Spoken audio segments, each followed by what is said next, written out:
Good evening. I'd like to call this meeting to order. Can we have a roll call? Ron? Ron Kerr here. Michael? Michael Shaw here. Joe Johnson here. And Michael Carl, and I am the co-chair. And let's see. Has everybody read the last meetings? We were supposed to approve the minutes from February 20th and May 14th. Does anybody have any changes or like to amend any of the thing that's been printed? Ron? No comments as far as changes? Yeah.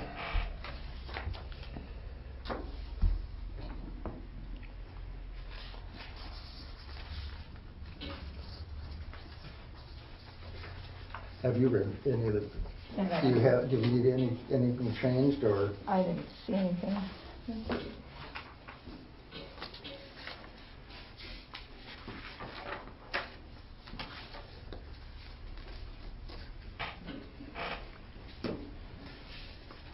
Okay, we also have. Do you have a motion to approve the minute? I'm sorry, say Do you have again? a motion to approve the minute? Okay. Would anybody like to make a motion to approve? I'll make a motion to approve the meeting minutes from February 20th, Okay. 2020. I'll second it. Okay, good. We also have minutes from June 18th. Did everybody read that? And does anybody have any comments, any suggestions, any things to be changed?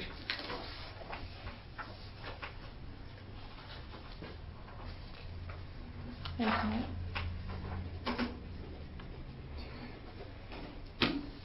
No? Okay, so would anybody want to make a motion that we approve these also? I can make a motion to approve the May 14, 2020 meeting minutes. All right. Seconded. All right. All approved? Aye. Hi. Aye. Okay. Good. Okay, so let's see. Next thing we have on the agenda is public comments on items not on this agenda, such as, Daniel? That's open to the public, so if anybody here, or or citizens have any comments on items that are not on our agenda, they can share that with us now. Okay. So it could possibly be added. Okay, does anybody have any comments so far? Okay. Okay, some of the things we need to work on is to elect a chair and a vice chair. And it would be nice if we had the full panel here. So I am the vice chair, and I actually would decline being the chair or the vice chair again.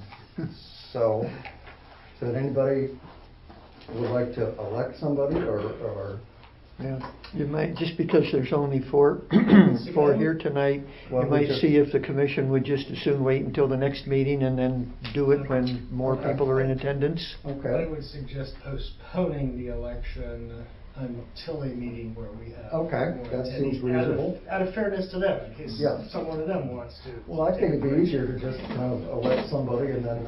Yeah. Yeah. That's called voluntolding. Yeah.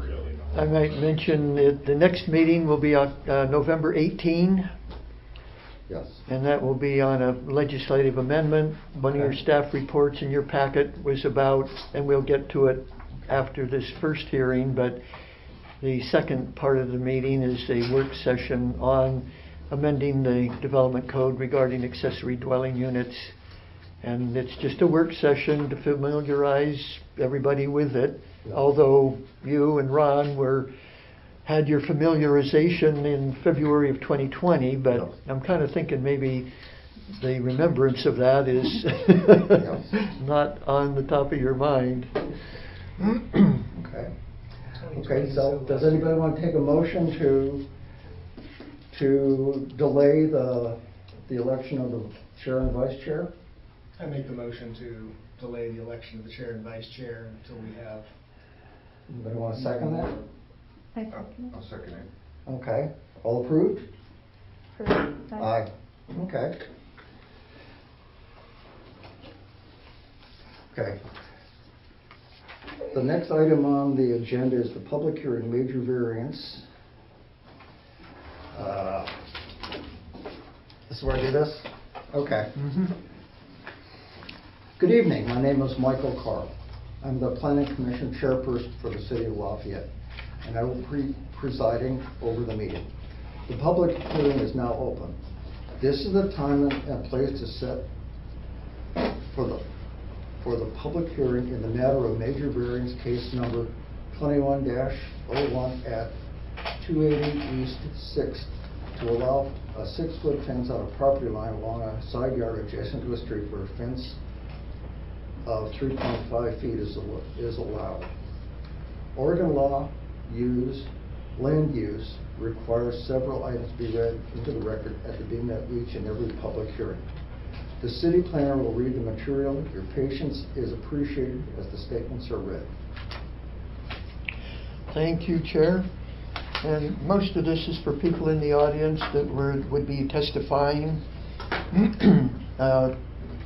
Once I'm done with saying what has to be said by state law, then it goes back to the chair, and he has some questions, a couple quick questions for the audience, and then questions for the planning commissioners.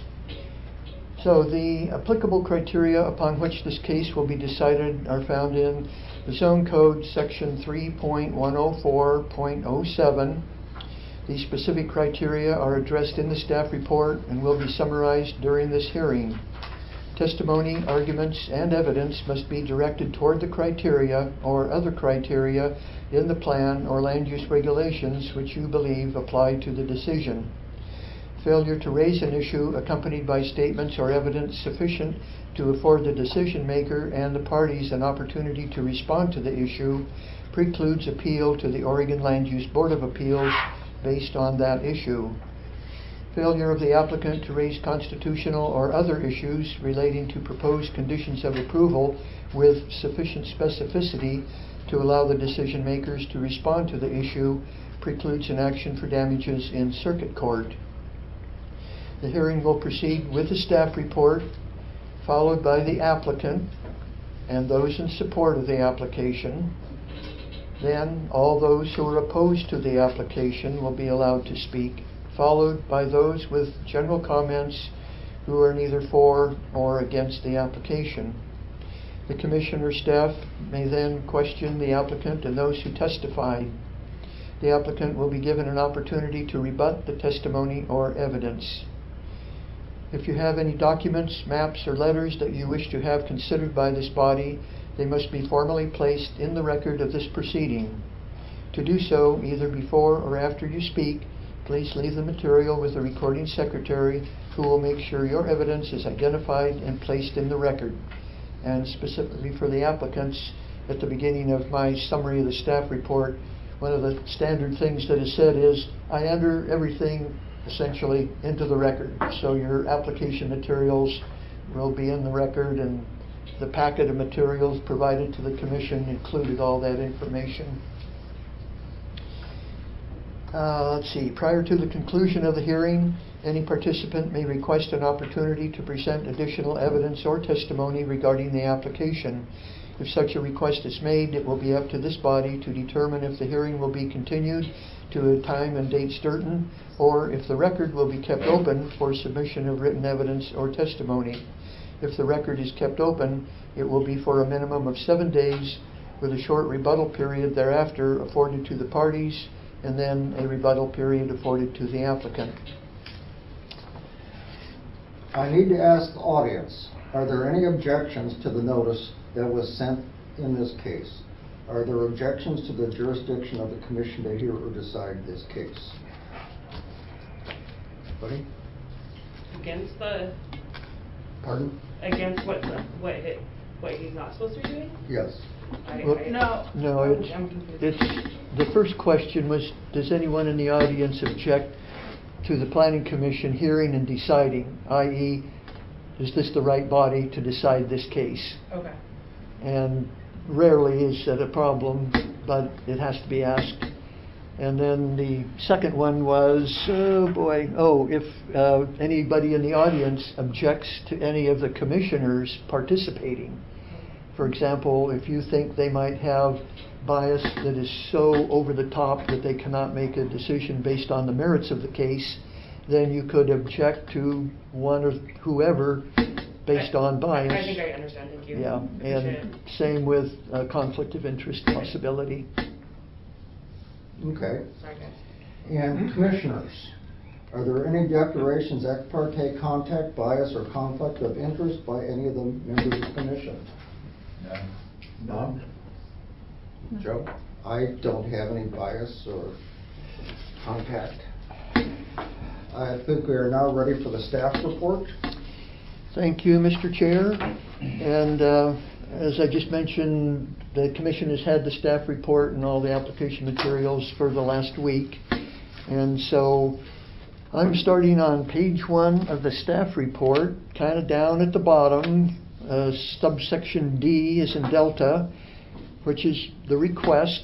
And the applicant requests approval of a major variance to allow a fence in a side yard adjacent to a street to be 6 feet tall when it is limited to no more than 3.5 feet. What they're proposing is that the fence be on the property line, but as you probably read later in the code, it quotes the code language that says if you're within 10 feet of that property line, the maximum height is 3.5 feet. And so they're not going to be, they're going to be within 10 feet. In fact, they're going to be out to the property line and are requesting that it be 6 feet rather than only 3.5. So there's some other basic information there about the applicant, the property owner, the property location, the parcel size, which is 8,000 square feet, the zoning of the property. On to page 2, existing development. The property's developed with a detached single-family dwelling.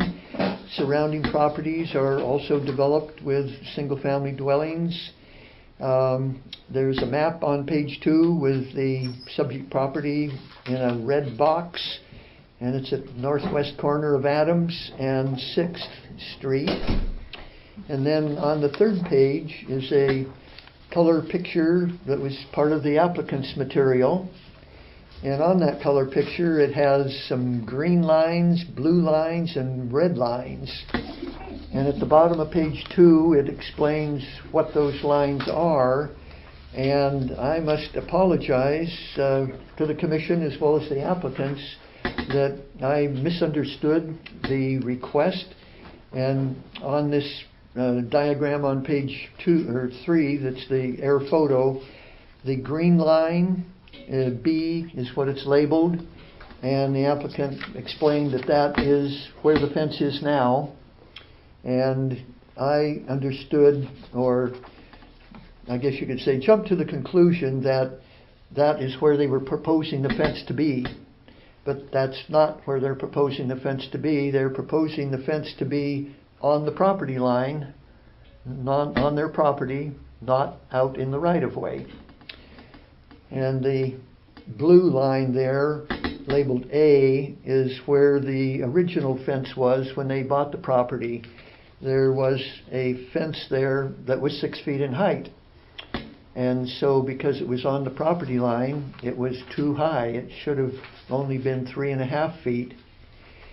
But the old fence was getting run down, and so they decided to build a fence and thought that the 6 foot height was okay because the old fence was okay. They didn't know that the old fence should have only been 3.5 feet high. And then the original or initial construction of the new fence put it out into the public right-of-way, and somewhere there during that construction the city became aware of it and then notified the applicants that their fence was out in the right-of-way, and so they for whatever reason, I said, okay, and learned then that the fence has to be on their property. And they, however, went ahead and finished the fence. One correction there. My fence was done when I got notified. Okay, My fence was already done. okay, I got some incorrect information then. So then, So- to clarify, the red line C is is what they propose to have the fence located at? No, on the bottom of page 2, The red line represents. the red C is line, the property line, and B represents the fence as built currently. If C, yeah, I drew it up if you want me to well, better explain we- that. it's better if We'll get we to that. solve Okay. this I just wanted to looking show you. at the explanation at the bottom of page 2 and looking at the air photo on page 3, in order, A is the blue line, and the applicant says that that represents the location of the fence when they purchased the house. And the blue line, A, is on the property line. And that fence, the only problem was, instead of being only 3.5 feet high, it was 6 feet. So it exceeded the allowed height, but they didn't know that it was exceeding the allowed height. They assumed it was allowed to be 6 feet high. Then B, the green line, that's the location of the fence as built, the new fence, where it was built. And the issue there is neither the property owner, the applicant tonight, or the fence contractor contacted the city as to whether or not a fence permit is needed or where the fence could be located. And so I assume it was the fence contractor who decided that they'd put it out there, and not knowing that it was in the public right-of-way and not having checked with the city, then they unknowingly put it in the right-of-way. Then the red line, C, represents their property line. So that shows the relationships between where the old fence was, where the new fence is, and where their property line is. Makes most sense to me. So basically the green line, where it is now, is not allowed because that's in the right-of-way. You can't build stuff in the public right-of-way. And their request is to build the fence in their property. And the point of the variance is along their east property line next to Adams, the maximum height is 3.5 feet. But the fence that's built is 6, and so they're asking when the fence gets moved, I mean that's, I don't know what the cost and how many hours will be involved, but when the fence gets moved, they would like it to be on their east property line 6 feet high instead of only 3.5. So, any questions about the relationships of the old fence, the new fence, and the property line? Is the east side the Adams Street side? Oh. I just wanted to. Right, Yes, yeah. it is. Adams is, as is typical with maps and things like that, north is to the top, Okay. which puts east to the right, west to the left, and south to the bottom. So, moving on then to page 4, there's a diagram here that just basically explains what a public right-of-way, or shows what a public right-of-way is. So the two dark black continuous lines on the right and left is the public right-of-way. The distance between the two east and west public rights-of-way lines is 60 feet wide. And then the blue shading represents the paved road. And the pavement is approximately 20 feet wide, which gives each travel lane, each direction, 10 feet. And so right away you notice that in a 60-foot wide right-of-way, that 20 feet of asphalt paving is only 20 feet. and a 60-foot wide right-of-way. So that means on each side of the paving, there's 20 feet that is still public right-of-way. And then the red shows where the current fence is that would be moved to the west to get it out of the right-of-way.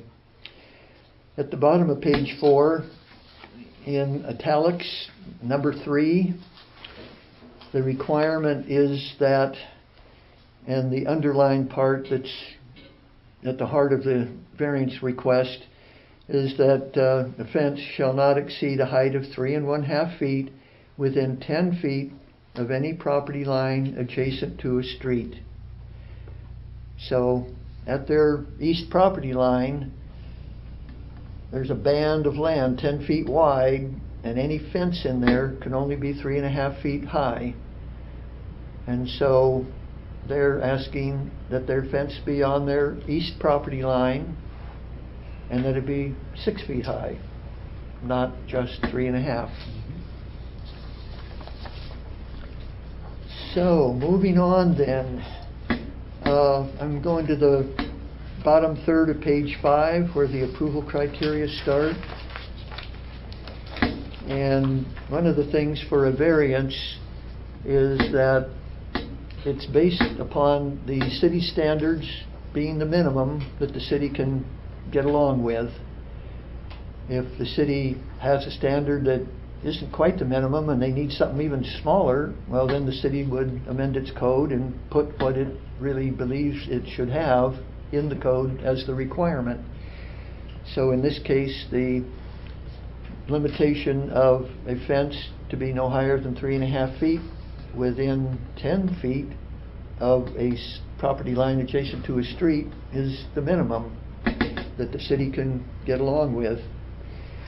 So if there's going to be something higher than 3 1/2 feet, the first approval criterion is that there be exceptional or extraordinary circumstances applying to the property.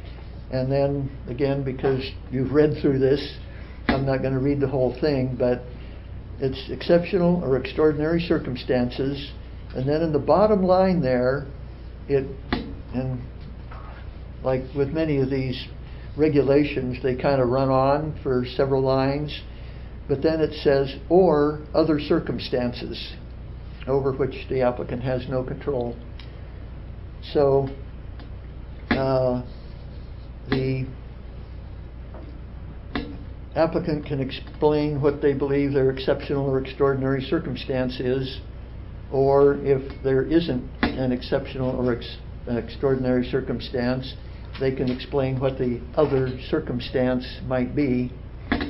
And then moving on to the next page, 6,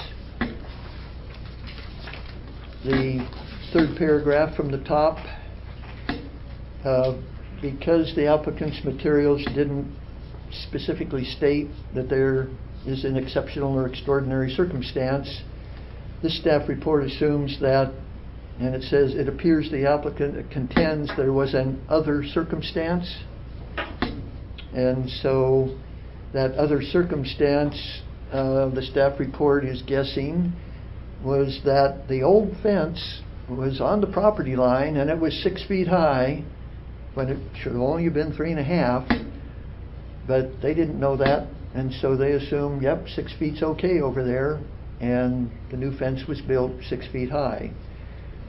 So just the second 2 paragraphs, well, 1-line paragraphs below that, there's an option 1. So for criterion A, where there's supposed to be an exceptional or extraordinary circumstance or other circumstance, where the Planning Commission finds there was an other circumstance and it was the illegal fence being there, giving the impression that the 6-foot high fence on the property line is okay, then the Commission could conclude that criterion A is met. There was an other circumstance. Option 2 is, if you want to conclude that criterion A is not met, then where the Planning Commission finds there was an other circumstance and it was the illegal fence, but the applicants would have known it was illegal had they or their contractor applied for a fence permit, the commission could conclude criterion A is not met.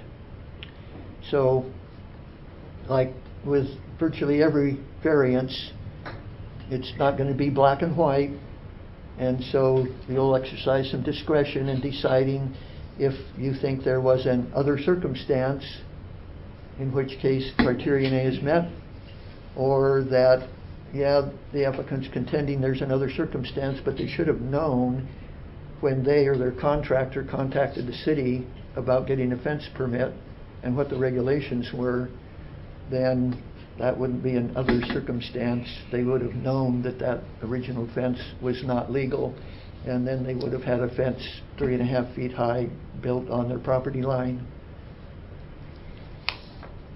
So the second criterion in the middle of page 6 is the variance is necessary for the preservation and enjoyment of a substantial property right that is possessed by the owners of other properties. And in this case, the finding starts, the part that starts out, the owners of other properties. So the owners of other properties in the same vicinity have a property right to erect a fence no higher than 3.5 feet when it is within 10 feet of a side property line. The applicant has that same right. So the conclusion is that criterion B is not met. It's not a matter of everybody in the neighborhood gets to do something, but the subject property can't do that same thing because there's some extraordinary thing like a steep upslope or a steep downslope or a big grove of trees or a rock outcrop or something. Moving on to C, the authorization of such variance will not materially or not be materially detrimental to the public welfare or injurious to property in the vicinity.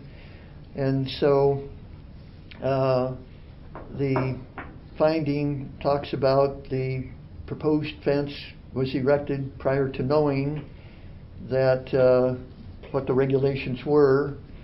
The fence, where it is right now, extends out into the right-of-way, but the applicant is not requesting that it stay there, but that it be brought back to their property line.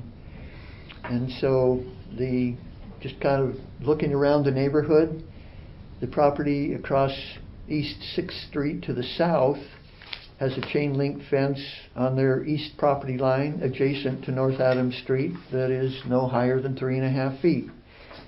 So the property across 6th to the south is complying with the regulations. And then the next little paragraph is talking about building a fence in the right-of-way, and as I explained earlier, it was my misunderstanding that they were requesting the fence to be in the right-of-way, so that does not apply. This paragraph does not apply. D, in the middle of the page, that the special conditions and circumstances on which the application is based do not result from the negligent or knowing violation of this ordinance.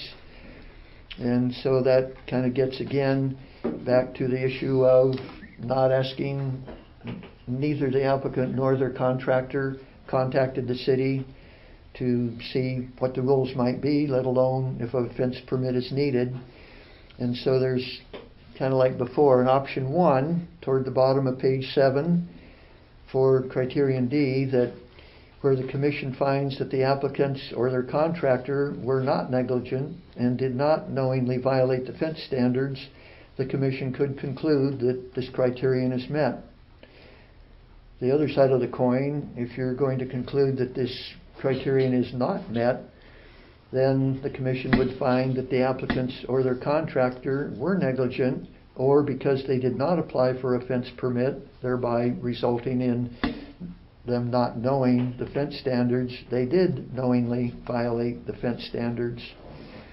It would appear that neither the applicant or the contractor knowingly violated but they just chose to not want to know what the rules might be.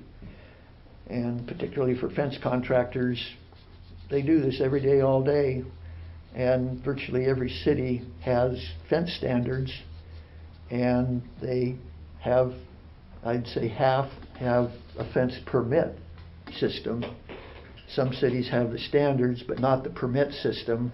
So it's up to whoever to find out what the standards are and then just go build the fence.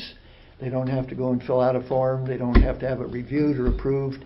It's up to them to be responsible and do what the regulations allow. So number E at the bottom of page 7, the variance requested is the minimum, which would alleviate a hardship. And in this case, they're requesting 6 feet, and that's the minimum that they think they can get by with. It could be 5 feet or 4 feet or meet the code and be 3.5 feet, but somewhere between 3.5 and 6, there's a minimum that should be good enough to get by. And so one of the things you'll decide is the 6 foot height the minimum, or maybe would a 5 foot or a 4 foot be okay? So those are the approval criteria. The staff recommendation is that the commission, the Planning Commission pass an oral motion directing staff to prepare a Planning Commission order denying the requested variance. Criteria B, C, and D are not met, although if you find differently, which you can do, then you would find all the criteria are met, and you could approve the request as requested at 6 feet, or if you feel they could get by with something a little less than 6, then you could approve the fence to be something less than 6, but obviously higher than 3.5. So for each of these, the Planning Commission has the following options: a motion to adopt the findings and follow the staff recommendation, or adopt different findings to support what the staff is not recommending, i.e. approve the variance. Or you could, if you need more information, continue the hearing to a date and time certain, which presumably would be your regular October meeting.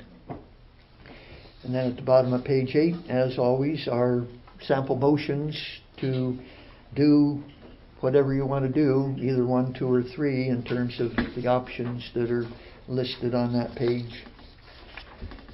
So that is the staff report. If you have any questions, we can entertain those now, or we can go on to the applicant's testimony. I need a little clarification, if you will, and I apologize if it would mind me. The 10-foot rule is from the property line to the right-of-way? No, the 10 foot is from the property line back toward the house. Okay. In that 10 foot width or band, strip, stripe, whatever, the city's regulation says the maximum height for a fence is 3.5 when you're on a corner lot with your side yard adjacent to a street. And that comes from a situation where in the front yard it's the same thing. Front, maximum height 3.5 feet. And where that comes from is just your kind of old traditional going back, I don't know what, more than 100 years, and even who knows how far, but often people were proud of their front yard and their front door and their front wall of their house. And so instead of putting up walls and fences that you can't see through, they'd put up your classic picket fence, the white picket fence, and it would be, 2, 3, 4 feet high, and that's what the tradition was. Well, also on the side where you have a corner lot and another street, that's kind of like a front yard. but it's a side yard adjacent to a street, but the same principle applies. Have a fence that's not up blocking everybody's view, and I guess you could say a worst case scenario would be everybody on their front and side yards adjacent to a street puts up a 6-foot high fence that you can't see through. So then, as you're going down the street, whether you're a pedestrian or in a vehicle or anything else, you're going down a walled environment. It's not a streetscape that's appealing. It's not a streetscape that is in the tradition of American cities or probably even European cities. And so zone codes for a long, long time have had these height limits for fences. And so the 10-foot strip on the side yard says limit the height of your fence. But if you do want a 6-foot high fence, give the public a break, so to speak. Bring that in 10 feet from your side property line and put up a 6-foot high fence. I have a question. Yes. You had mentioned earlier when you were talking about if the commission decides that you wanted to change it from a 3-foot to a 2-foot, they could do that. All right, that's what you said? Like change the ordinance itself to make it smaller if they deem that that's what they want to do? Well, they wouldn't change the ordinance. The minimum the city can get by with is what the city has in the code, 3.5 feet on a side yard adjacent to a street in that 10-foot strip. And so the criterion was that the variance requested is the minimum necessary to take care of some problem. Right, I understand that part, but so using my application as an example, if this commission decided that this 10-foot extra space on top of the almost 20-foot of grass that we showed in your diagram of the right-of-way and the road is excessive and does nothing but to honestly steal property from the property owner that they won't be able to make use of, can they then change the make a motion to change the ordinance to get rid of this 3.5-foot arbitrary 3.5-foot on the property line, and make sure that a 6-foot fence can be built within the ordinance on the property line? Only the city council has the authority to change the rules of the city. So the planning commission tonight could not say we don't like the rule of the city in the development code, and we're going to change it to something else. As part of the city council changing a rule to a development code, there's a 2-step process. The planning commission would hold a public hearing about whatever is to be changed, and there would be a notice in the newspaper and on the little local other bulletin boards around town that I understand are there, and they'd be up like roughly 20 days before the hearing so people could know what is proposed to be changed in the city's laws, and then come and testify. The planning commission, after the hearing, would decide if they think it's a good idea to change it or not and make a recommendation to the city council. Then the city council would hold a hearing, and then finally they would make a decision. Okay, it sounded like it was a lot more of these guys would make that decision. Well, when you were they talking can about decide earlier. if 6 feet is what should be approved, right, and if they think it's not really necessary to have the fence 6 feet, given that the allowed height is only 3.5, they could say, well, we think 5.5 is good enough, or 5, or 4.5. Okay, yeah, and I'll address that when I'm allowed to talk about it. I just want that clarification before I started my spiel of all this. Do you have anything else, Jim? Nope, unless you have other questions. Okay. Any questions on the board? Verifications? Okay. No, nothing until we get to deliberation. Okay, now we have, the hearing will proceed with the application and those in support of the application can be heard. Oh, I gotta go over there? Yep. Oh, okay. Just for, typically if you go speak in a public hearing like this, you'll state your name and your address. I can do Thank you that. for the record, thank you. Yeah. And I might add, the reason for that is anyone who, prior to the hearing, submitted written comments or emails, they establish standing in the process. Similarly, anyone who comes tonight and submits written material establishes standing. The applicant, because you're the applicant, you automatically have standing, and when the decision is made, then you get a notice of the decision as well as the actual decision, but the notice of the decision says you get the right to appeal the decision to the city council if you disagree with that. Okay. And all that goes back to the U.S. Constitution, 5th and 14th Amendments about due process. Every once in a while you hear in the news something about due process. Well, that's how the Constitution plays out in a planning commission meeting for the city of Lafayette. Okay. Well, for the record, Ben Morris, live at 280 6th Street. I'm the property owner. As far as the building the fence and applying the permit, the predominant, I would say the majority of the fence was quite literally falling over.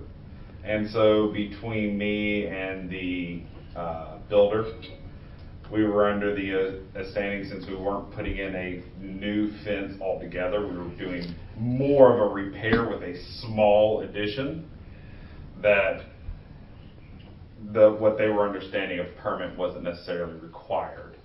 So that caused a little bit of confusion why we didn't initially apply for the permit. And that's also partially my fault too. I come from living in the county where you don't really ask permission, you just kind of do, in South Alabama. So that's my fault on that one. As far as dealing with the height itself, the reason we're requesting a 6-foot fence, one, if obviously you can't see it from the map, but if anybody's been around 6th and Adams, the whole backside of the property slopes upwards. And so quite literally the person on the backside of my fence, before we erected a 6-foot fence, could stand in their driveway and see over my backyard and into my yard without any step stool or anything like that. We also have 3 very large dogs, the biggest being a 100-pound Doberman. And a 3.5-foot fence would not do much to contain her. So taking that, that's one of the reasons, that's why we're keeping it at a 6-foot fence. And this whole variance is to find out where we're going to be allowed to put this 6-foot fence. Now, when we bought this house a year and a half ago, the existing fence was where the blue line is on that map that I made. Being that that was there, we assumed that there was no issue with the 6-foot fence, and so we could keep it that high. Obviously, come to find out after the fence was built that we were in the right of way, again with our misunderstanding. You can see on the green line going towards the front of the house where we also extended it forward on the house. The original fence only went with the back of the house. So we would like to put that back onto that red line, move that green line to the red line. If we were forced to do that 10-foot fence, that 10-foot, it would honestly take it to where we put a line basically from that northeast corner of our house in the backyard and do it straight to the back of the property, eliminating that whole side yard and greatly reducing the amount of area that our dogs have to use and roam in. So as far as extraordinary circumstances, I can't say that I don't really understand what the definition of an extraordinary circumstance would be. But the other circumstances are that there was an existing fence when we bought this house almost 2 years ago that was apparently against city ordinances. Whether they had got a variance on themselves, I don't know. That wasn't exactly disclosed when we bought the property. Do you want to say anything, Lacey? Yeah, My sure. wife. Sorry, I'm running on a little sleep, so she's my brain if I missed anything. Okay, so I'm Lacey Morris. I also live at 280 East 6th Street. Please, your name and your address. Lacey Morris, 280 East 6th Street. Thank you. Okay. So originally the house was built in 2007. So whenever we moved in last year, the fence was falling apart. We had several broken post. We did repairs on some of the neighbor's side, and the repairs just didn't last very long. So when the contractor we originally talked to them, our understanding was that it would be a repair. Over half the fence was a repair. That new side that we put up that we moved was a whole new piece, but it was still kind of a repair of that original side. And our understanding of the city law was that repairs for your fence did not need permits, which is why we never really dove too deep into it. Yeah. Also, Art asked for the 6 foot instead of going down to 3.5. We also understand that it can be 6 feet if it's like a see-through chain link fence. I understand that 100 years ago, it was all about how the community looked and how pretty it was. And in 2021, we care about our privacy in our backyard. If I want to go like lay out in the back and sunbathe, I don't think that our neighbor would like to see that as much as my husband would.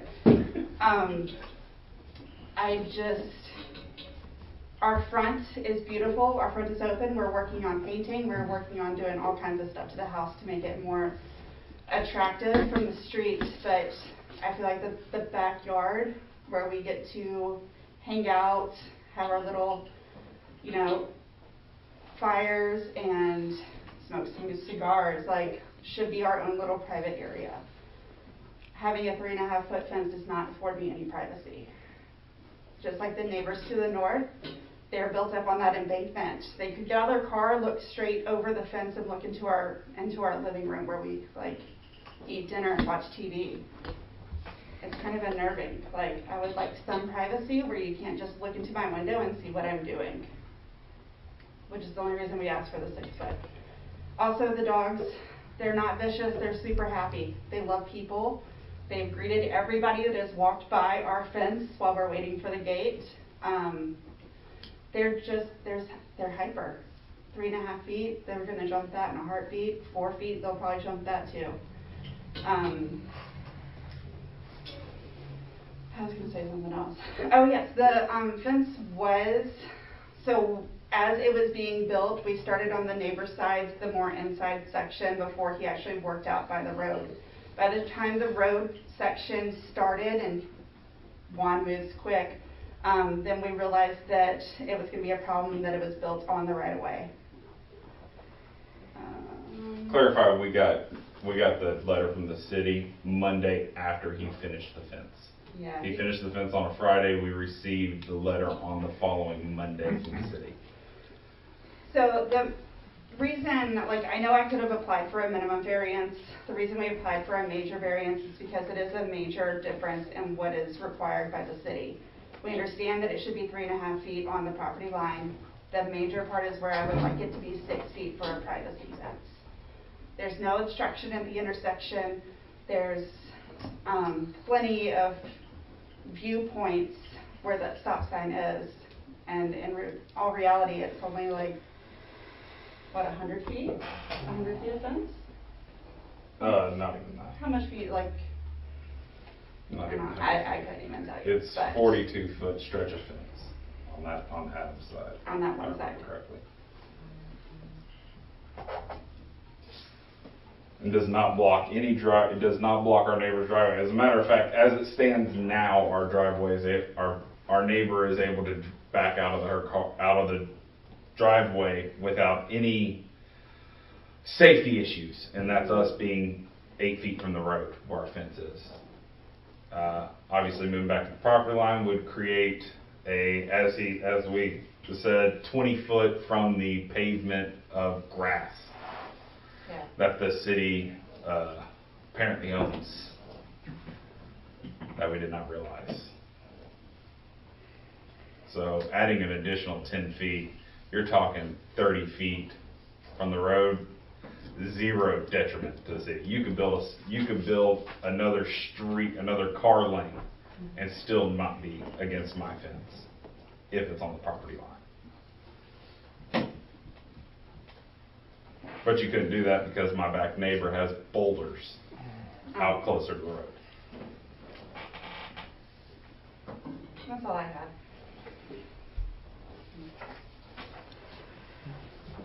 Are there any, Before I sit down, does anybody have any questions about anything? Okay. is there any other people who wish to support the applicant? Can I ask a question? Go ahead. Oh, not to me. Your contractor, was he licensed and bonded Yes. and insured? Yes. And he didn't check this out? So he operates out of Dayton, who has their fence laws actually is 6-foot fence to the property line. So we were both under the assumption when we saw 6-foot fences on the property line that was fine, and so that was maybe just laziness on our part, assuming that what was there when we purchased the house was legally allowed. And since we were doing majority of repair with the exception of the small extension, we didn't believe that there was any need for a permit as we were not putting in a new fence. Now, your description of repair, Yeah. did that include moving, replacing posts? Yes. Posts were actually rotted at the ground and falling out of the ground. We actually had a large section of our fence on the north side of our property that was not attached to anything except the house and the corner. And the neighbor that she was speaking of, that house is built up, their retaining wall was actually falling into my property because it was built onto my fence instead of pillars that were sunk in the ground in the retaining wall that we found after we replaced the retaining wall for them when we put the new fence up. Okay, thank you. Yep. So is there anybody else who wishes to support the application?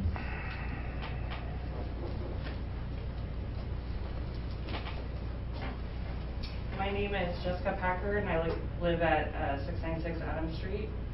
I'd like to apologize, I'm not a public speaker, so bear with me. I would like to reiterate on some of the stuff that she had said about those being quite old laws and how I talked about, people wanting to see your yards, and people don't want that now. And with their fence being on the side of their property and seeing that you can see into their yard where you kind of live up the hill from them, I can understand where they're coming from. I have no problem with them having a 6-foot fence, and we live across the street from them. And I think there's a few other people here that agree with that, so I just hope that you guys take that into consideration when you're making your decision.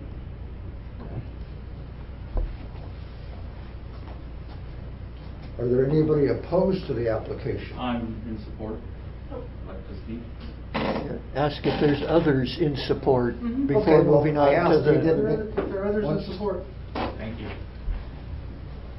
My name is Ian Stone. My address is 310 6th Street, right next door. I get to watch. The previous fence was rotting and falling down. I understand that. They tried to repair it. I'm sort of confused about the idea of seeding 10 feet from the property line just to move it in 6 feet just for the neighbor to have a 6-foot.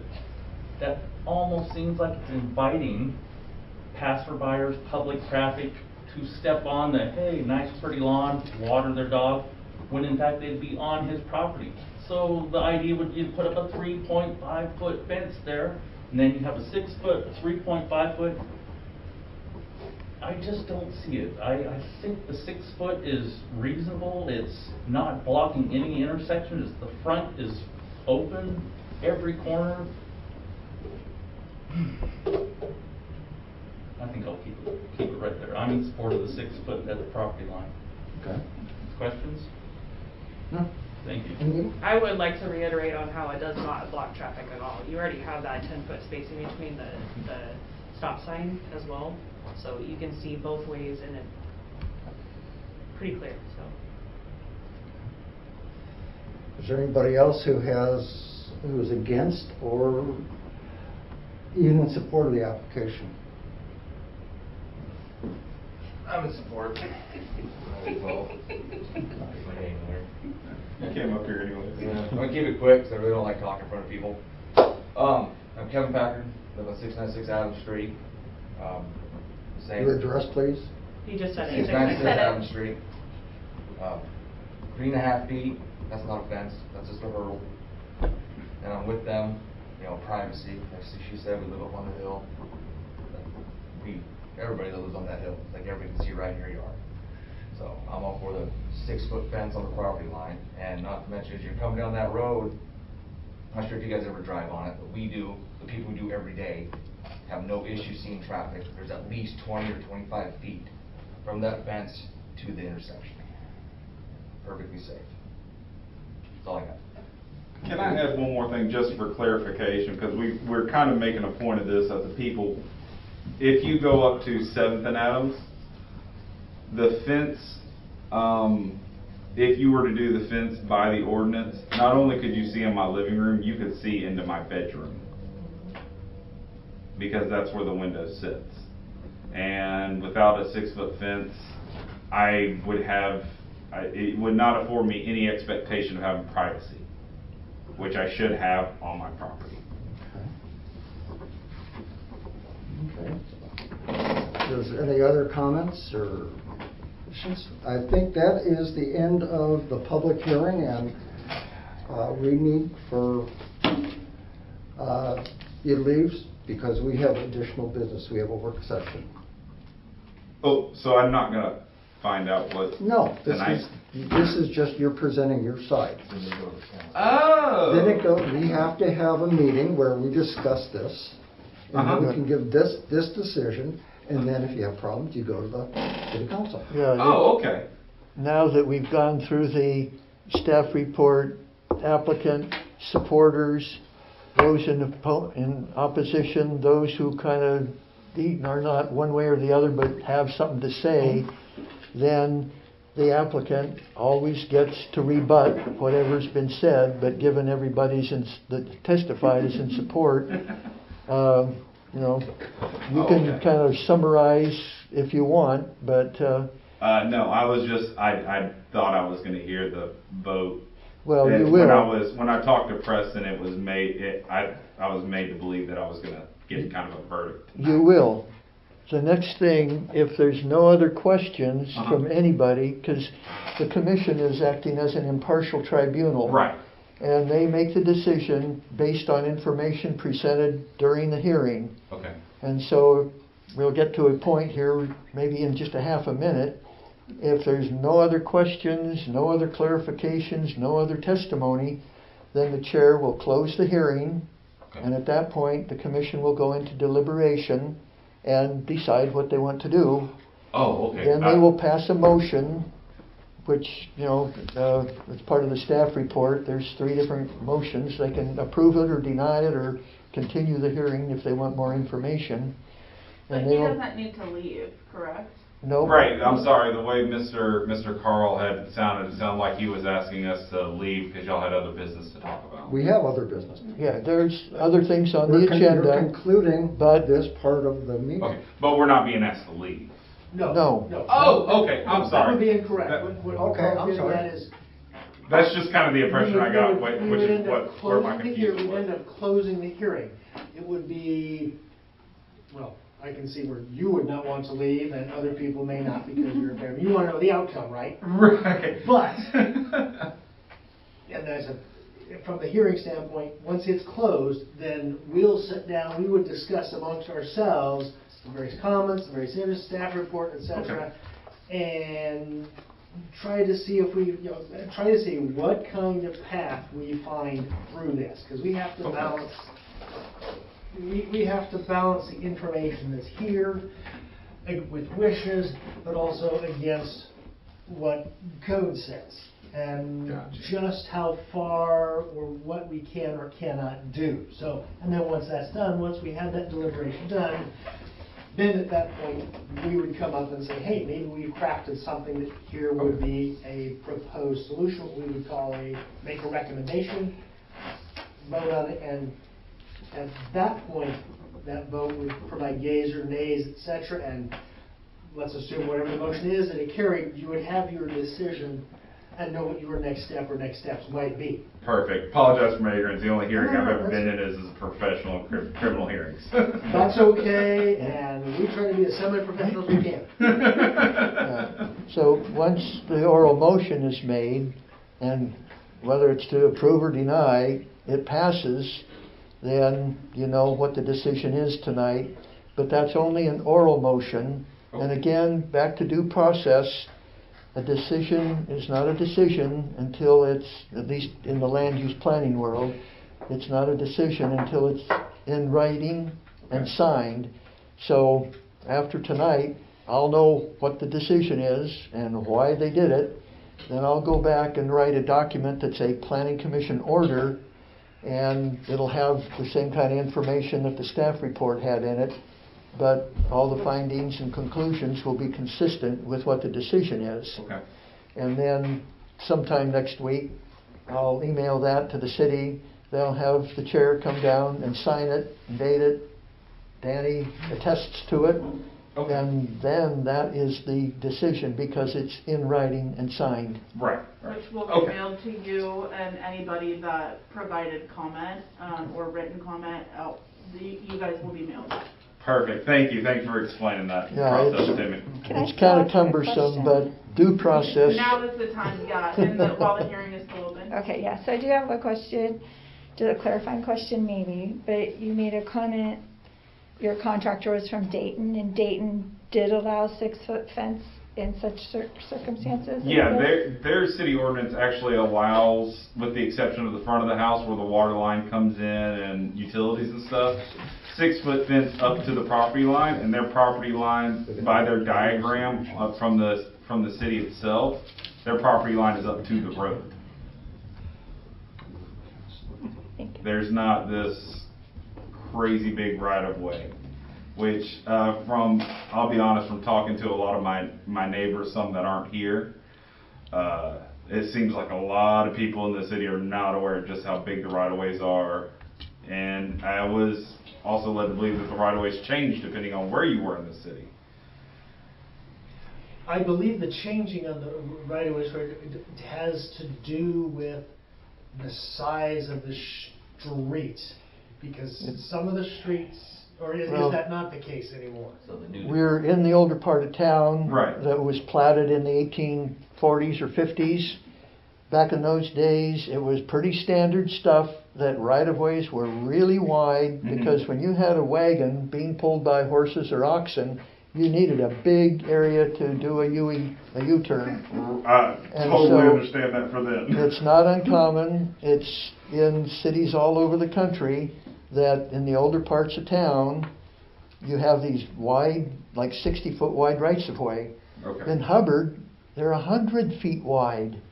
Yeah, And it's so, confusing because just not a few blocks until- from my house, there's a dozen properties within 10 feet of the actual edge of the road. There's a 6-foot tall fence. Yeah, and so not Which is- until it's just confusing. post-World War II, when it was obvious cars were here to stay, that subdivisions and other kinds of development actions that would create public streets, you didn't have to have a 60-foot wide right-of-way everywhere. Right. There are, as Ron intimated, if the city in its transportation system plan has designated a road to be, say, an arterial, and that arterial in the future will be like 5 lanes wide, well then, okay, that's 100 foot, 105, 110 foot Right. wide right-of-way. But for local residential streets, the standard here in Lafayette and in many, many other cities is 50 feet. That's enough for 2 travel lanes, a couple of parallel parking lanes, curb, gutter, sidewalk. Some cities require a street tree planting strip. I'm sorry, did you say 50 or 60? 50. Okay, 50 but it's feet 60 wide here. for the city's standard local residential street right-of-way is 50 feet. And but everything here, Jim, everything here says 60 feet, so that would imply that if the normal or the common is 50 feet, Lafayette decided at some point in its past that a 60-foot right-of-way is what is the standard. Well, there was no city here when the original plat was platted. Back in the 1840s, 50s, 60s, 70s, 80s, 90s, even into the early 1900s, a person could plat a town plat, out in the middle of nowhere, and they then would be creating the town. Okay. Then it was up to the people that lived there if they wanted to incorporate into a city with taxing authority and the ability to adopt rules and regulations that would apply within the city limits. So I forget when, but I think Lafayette's original town plat is something like 1940 or 1848 or something. And so it was just a private guy. It might, oh boy, it might have been Joel Palmer or somebody that platted this town originally. And so they did what they did just because that's what was done back in those days. And I don't know where they came up with a 60-foot width, but apparently it was related to how much width you would need when you got a wagon. And back in those days, if you've ever been in a wagon, you don't want to go clear around the block to get going the other way. You just want to turn around as short as you can and get headed back to where you came from. So that's the 60-foot history. And You got me excited for a second, hoping that the right-of-way of my property was drawn wrong. It was actually 50 feet, not 60 feet. no, it wasn't until post-World War II, when obviously cars were here to stay, that cities started looking at how much width is really needed. There's no point in requiring more if you don't need it. And so typical with government regulations, they have a standard that is the minimum that the city believes it can get away with or get by with. And so by the time you have a couple travel lanes, a couple of parallel parking lanes, curb, gutter, sidewalk, and if you can squeeze a street tree planting strip into 50 feet, well, yeah, 50 feet's about it. So, like the new subdivision up on Abbey Road, those rights-of-way are 50 feet wide. So I think the whole point is that when it comes to right-of-way, they can vary or they can change. A person truly needs to check them out for our purposes here tonight. The right-of-way we're discussing is 60 feet. And the other stuff is all informational, academic, and not germane to. I have a question. I'm looking at the color-coded diagram. Yes, sir. And my diagram shows a blue section, Yes, sir. which was the old fence. Yes, sir. Okay. And now I think I'm understanding this. The application has changed to move the green in. Right. Basically, so the reason I put that blue line in there is just to show that that's the existing fence line, or where the existing fence line when I bought the house. Basically what we're applying to do is to take that green line that's next to Adams and move it back to the red line. That's it. At 6 foot tall. The blue line started this all off. Yeah. The dirty blue line did it all. Okay.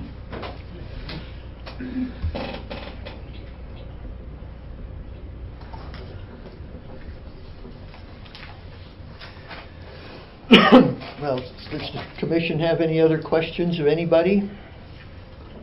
I have no questions. Before you close the hearing then, I would just say, once you're in deliberation, the hearing is over. No more new information can be submitted into the record, and you make your decision based on what you've heard and what you've had in your packet. So during the deliberation, if you do end up thinking of something and you say, oh, I should have asked that question when the hearing was open, then ask the chair to be recognized and then say, hey, I've got a question, it's really important, I think we should reopen the hearing. The commission can reopen the hearing. You can ask your question. That information can be put in the record when the hearing is reopened. Then, once that information is there, the chair would close the hearing again and you'd be back in deliberation with the information that you needed. And the reason you'd have the hearing reopened is because whenever testimony comes in, it might be inaccurate. And anybody sitting in the room can say, oh, wait a minute, that's not right. And they then would have an opportunity to address that information and make it correct. Right now, we have only supporters.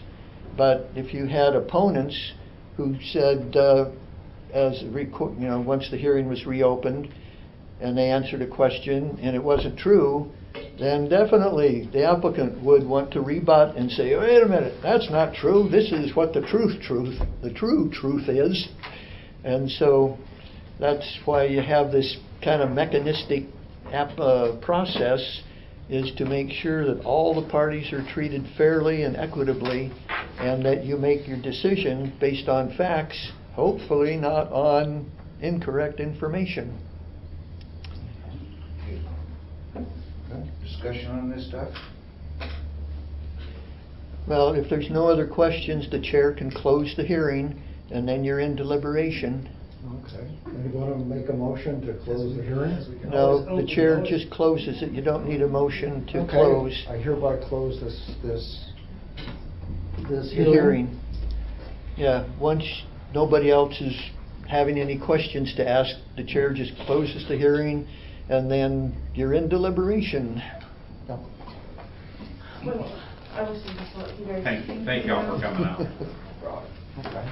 Appreciate you. Well, I'd like to say a few Appreciate things. you. One is, I appreciate the request and the presentation. I appreciate that. The thing that jumps out at me is that, unfortunately, we've got, and we're forced in the roles that we play, we have to put blinders on. And those blinders give us the roadmap for the things that can be done and cannot be done. And and if we currently have got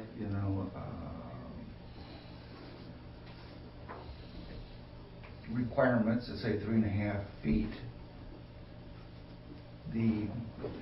as much as emotionally, I can agree with anybody, but it says 3.5 feet.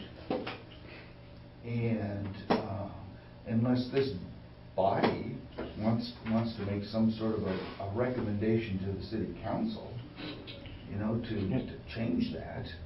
Well, tonight, the commission. We're not doing that. Yeah, We're right. going on merits of this applicant, and So, I'm looking at this and I'm going, okay, I can understand the emotional end of, the request, but then we've got, limitations. And the limitation says 3.5 feet.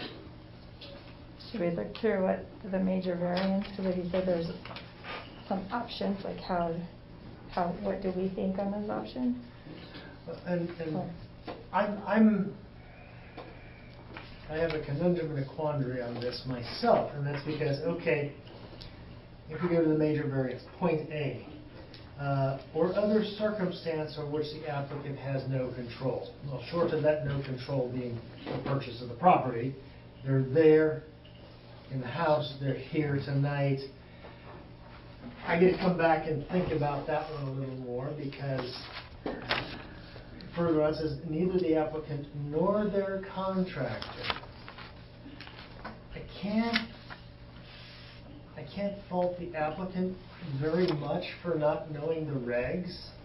Many homeowners don't check, they trust their contractor. If anything, to me, as far as something going foul, it falls on the contractor, because the need for a fence permit is clearly stated on our website. In amongst a couple of mouse clicks, you can find that. I know I've done that myself in the past, plus other building regs, what you can and cannot do.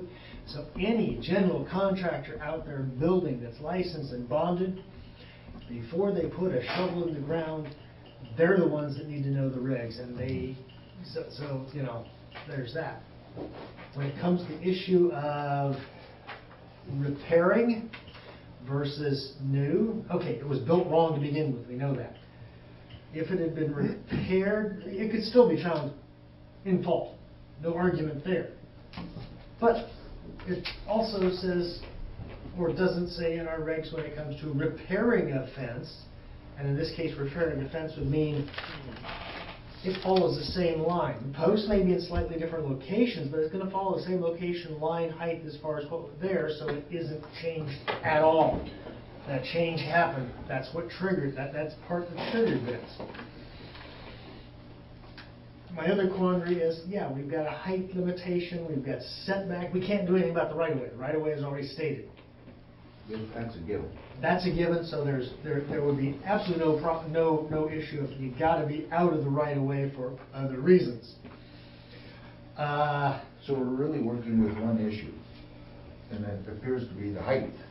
Well, there's the height issue, well, there's the location issue, but the location is not just right-of-way, but there's also height that ties into No, it. the location has changed. Right. It's been moved back to the property line. Not yet. Not at this point in time. Well, they're saying that They're they saying will that they're move. proposing to move it back to the property line. Yeah, so But that the still issue. creates this height, and now we get into that issue of, and I understand their viewpoint, and their need to, okay, we got 3 dogs. They're large dogs. There's a safety issue, that's probably the last place. The number 1, and probably number 2, as I listened to testimony, and I made note of that,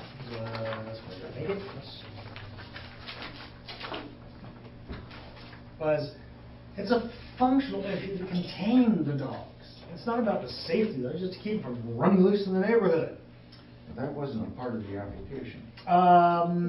It's part of their application, is we have 3 active dogs, 11 run properties, so the more room the better. They would easily jump a 3.5 fence to single when you pass by.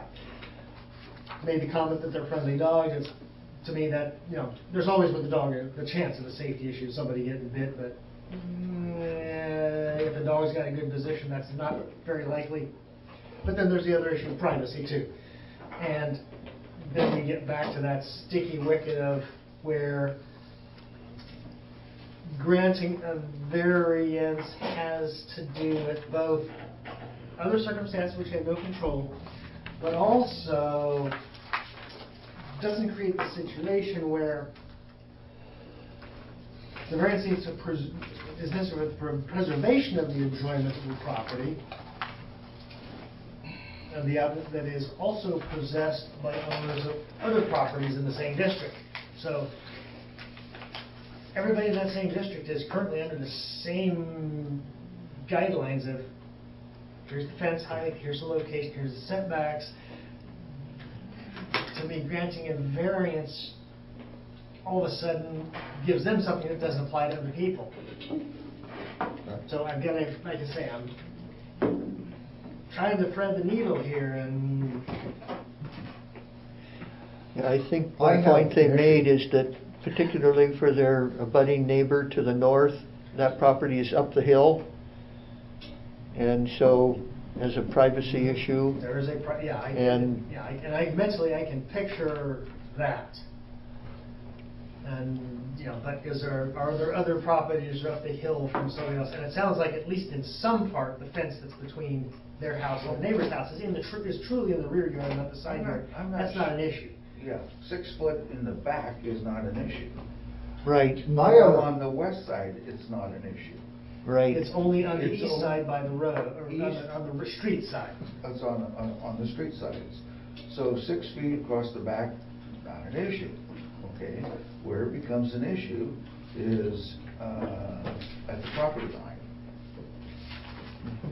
My issue is that if you look at the map on page 3, line A is what the existing fence was. They extended the fence, all the way to 6th Street without a permit. Now, I would think that if he repaired the fence that's in section A and continued from there to the corner of his house, I think that would be reasonable for him to have a 6-foot fence. My issue is that he extended the fence, which puts it in the right of way. And Well, and he if wanted I his can proposal cor- was if not I- to leave it in the right of way. His proposal is to build it on the lot line. So in effect, if you were to take line A, which is on the lot line, and where it's red by the side of the house, and extend it down to where the green and red line cross, Yeah. right? That's what the applicant is proposing to make the new fence. At a 6 foot, if we go another further 10 feet back, then it sounds like 10 feet back either puts it at the side of the house or so close to the side of the house, in effect, you build off that northwest corner. But I can understand the fence being grandfathered in because that's what it was there before. If he wants to repair it to that point, I can understand that. But for him to extend it heading towards 6th Street, that's in the right of way. No. The red line is Can I the property correct? line. The red line is Can I need to correct a basic fact. The green line is showing where this new fence is now. That's a little bit confusing because their proposal is to tear down the brand-new fence that's in the right-of-way and erect the new fence on their red line, on their property. Okay? It would not be in the public right-of-way. Chairman Mike, can I use the whiteboard? Go ahead. Wait a minute, that's new information entered into the record. Can't do it unless we reopen the hearing. I make a motion to reopen the hearing, because I have a piece of information that may clarify this. Go ahead. Let's. Well, it's a motion I to make a motion to reopen. reopen the hearing. So is Okay, there a well, second? Let's not reopen the hearing. Okay, let me go to my other issue, and I'm going to the staff recommendation. The staff report finds criteria B, C, D are not met. Therefore, the commission of this planning commission passed an oral motion directing staff to prepare a planning commission order denying the requested major variance. If you look at the rules, we have to follow the rules. We have to do what's best for the majority of the people. In this, this variance doesn't seem like it makes sense to me. In that, if he's going to put it on his,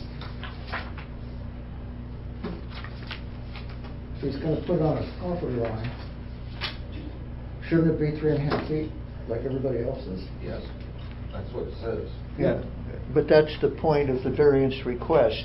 Due to circumstances, the 3.5 feet isn't applicable in this case.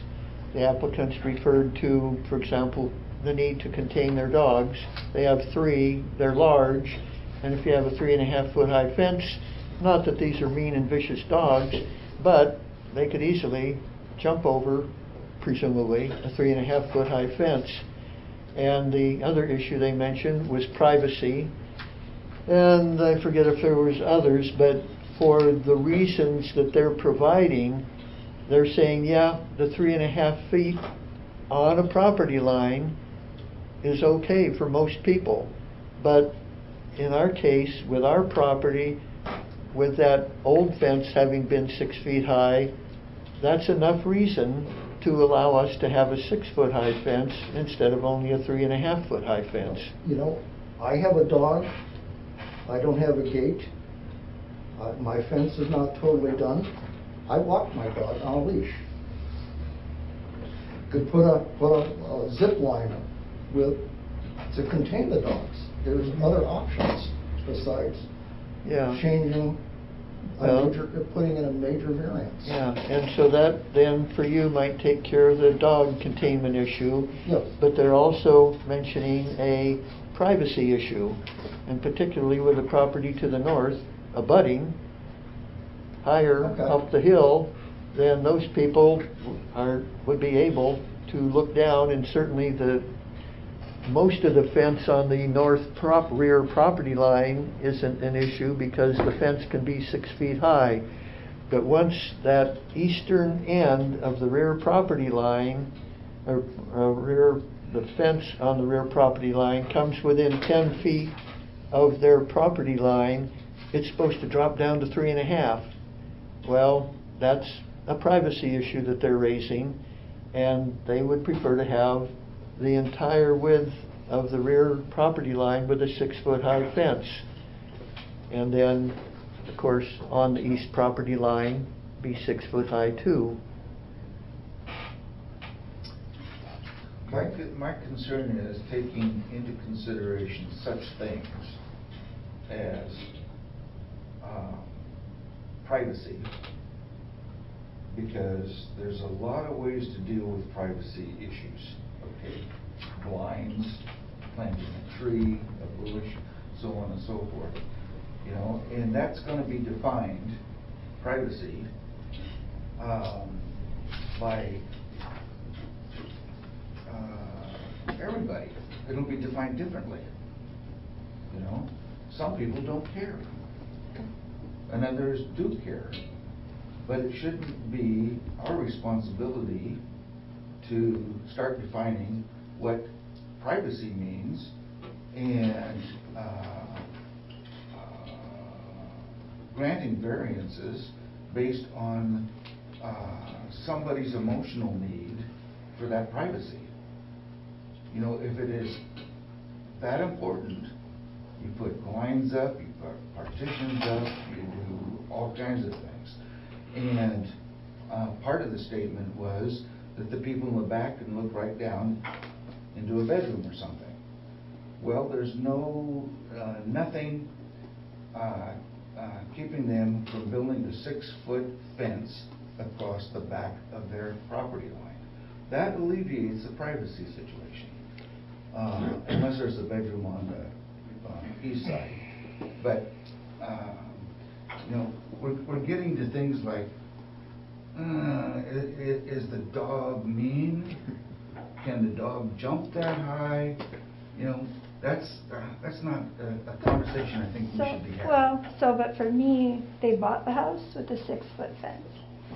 They bought it with 3 big dogs that they could secure their dogs in with that fence, not knowing that the existing fence was illegal.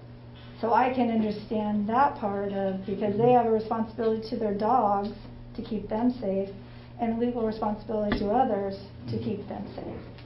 So their dogs don't get out, because nice dogs and can for a bite person too. and for people that are pet owners, particularly large dogs.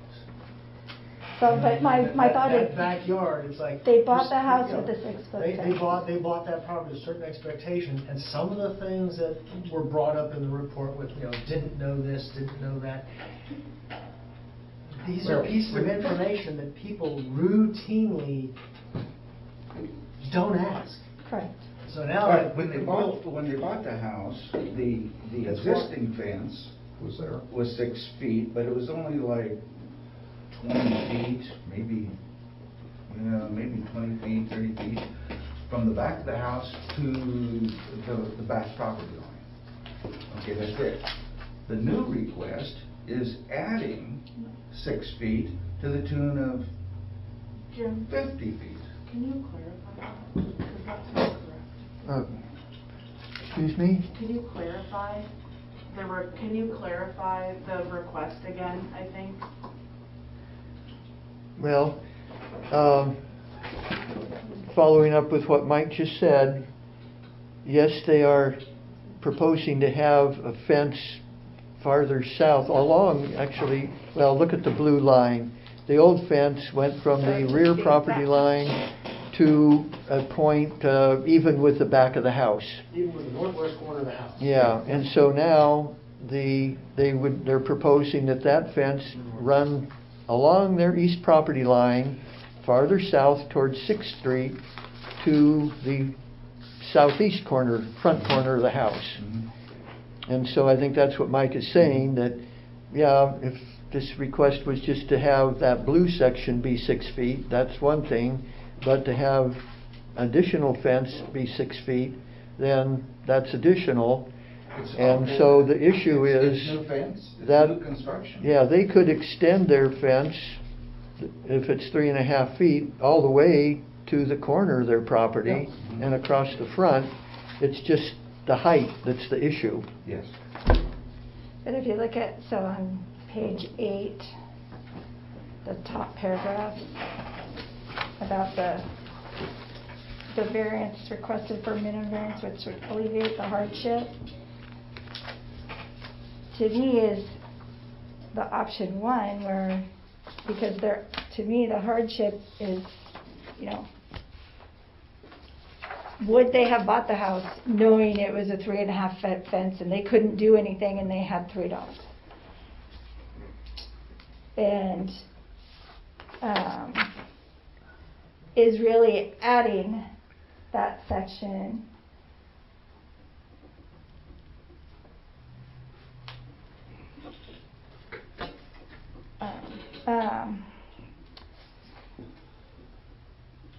so I think what I'm trying to say is that where I think option 1, I think, is meeting E, because I think it is or what does it say?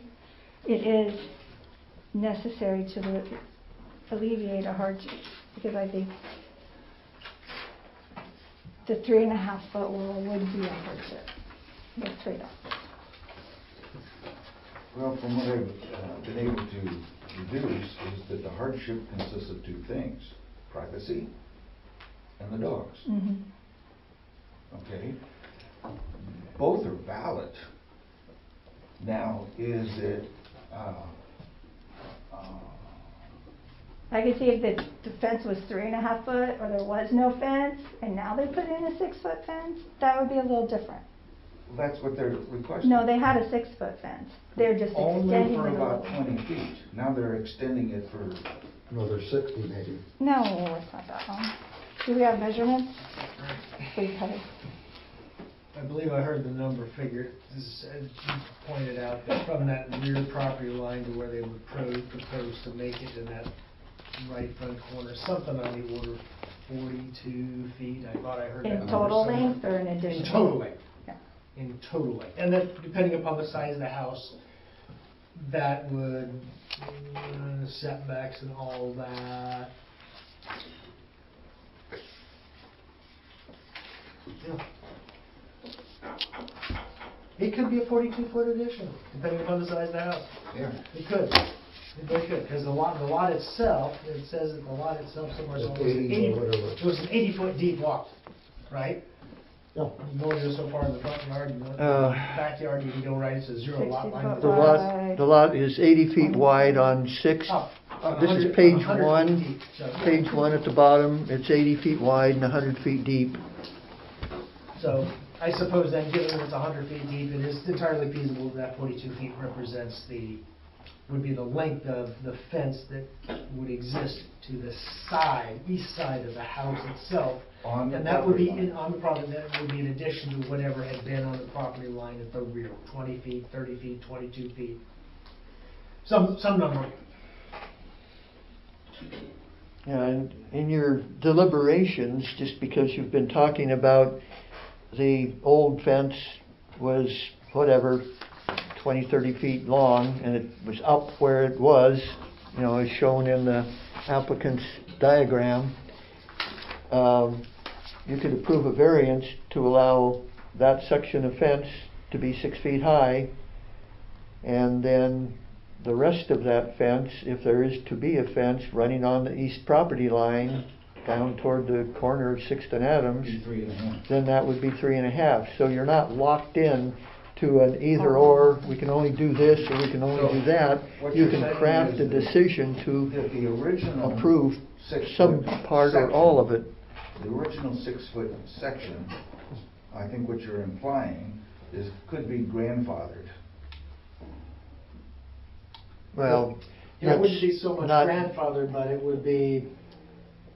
You'd be approving. It would be what had been existing, even though it was in fault to begin with, because it had been there a number of years.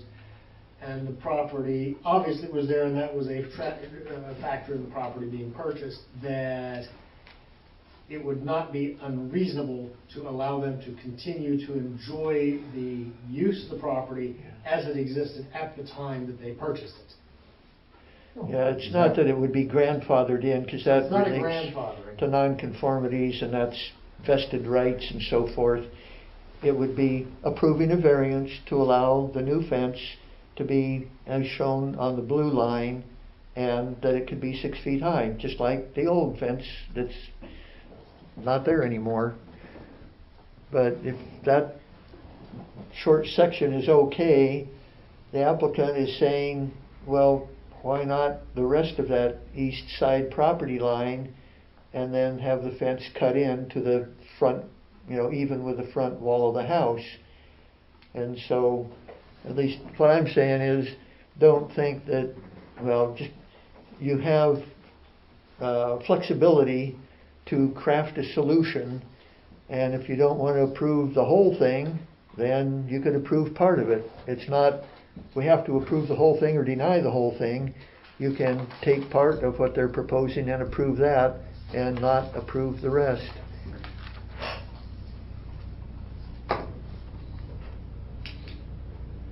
I think that's a reasonable compromise. Well, I'm sympathetic to the fact that, people buy homes and then find out something was wrong or not to code or whatever, and because it's happened to me. At the same time, if there is a requirement that gets imposed on new purchases and new permits, then until such time as we've got different marching orders, and I'm not set on any set of rules forever, but until it becomes a situation where you need to reevaluate and make changes. Now,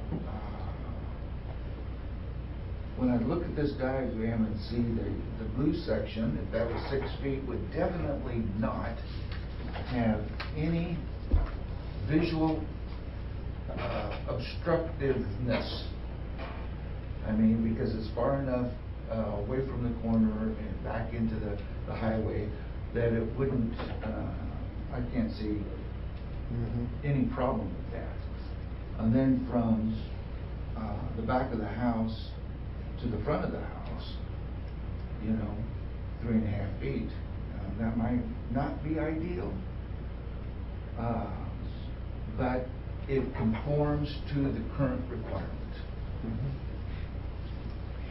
And the other approval criteria is about it's not detrimental to surrounding properties and uses.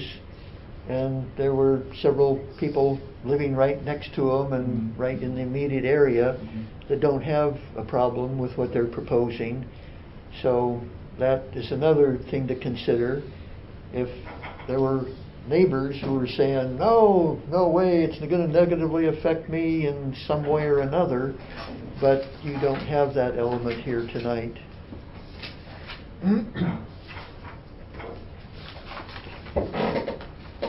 Well, personally, I'm in support of the original 6-foot section.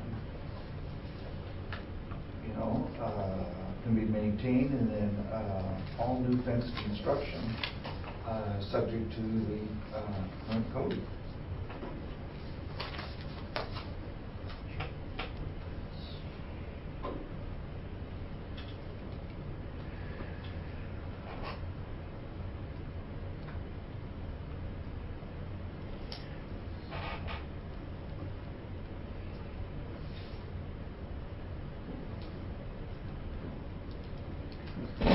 Would that be reasonable to do some kind of a compromise, one or the other?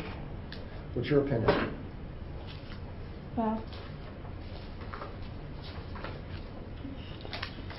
I have my opinion, but I think it's a good compromise, keeping with the regulations and helping with the hardship. Okay, so you would approve the original fence being 6 foot and then 3.5 the rest of the fence on the new construction. I would approve, You, but are we completely ruling out letting it be 6 foot that whole side? well, just by the ones facing it can be 10 foot all the way on the other side, No, I know, right here. this or part. 6 foot, but this is what we're worried about is this should be, Yeah, yeah, so this is the old 6, so it's just. this is the old 6 foot, It's just this part. just this section there. This here. Well, we're not talking about anything out here. No, I know, I'm saying this So, line here. yeah, right along there. Yeah. So, the compromise I would approve too if this is completely not gonna be workable. We can go for a compromise where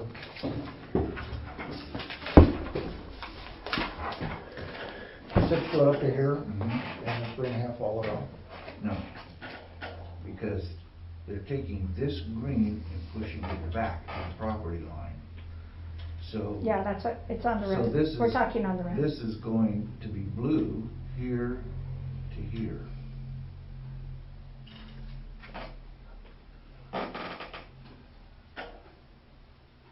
So this and this, no. Yeah, this section has to be 3.5. Yeah, yeah. That's the compromise. What do you think, Ken? Ron? I'm sorry.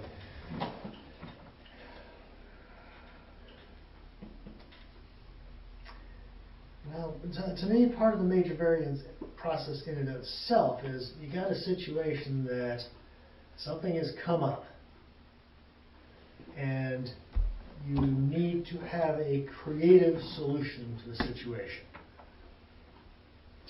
And I'm looking at it twofold. As far as a variance to build to put the fence back to where it was, even though it was wrong in the first place, and that just kind of that puts a curative process to what it was.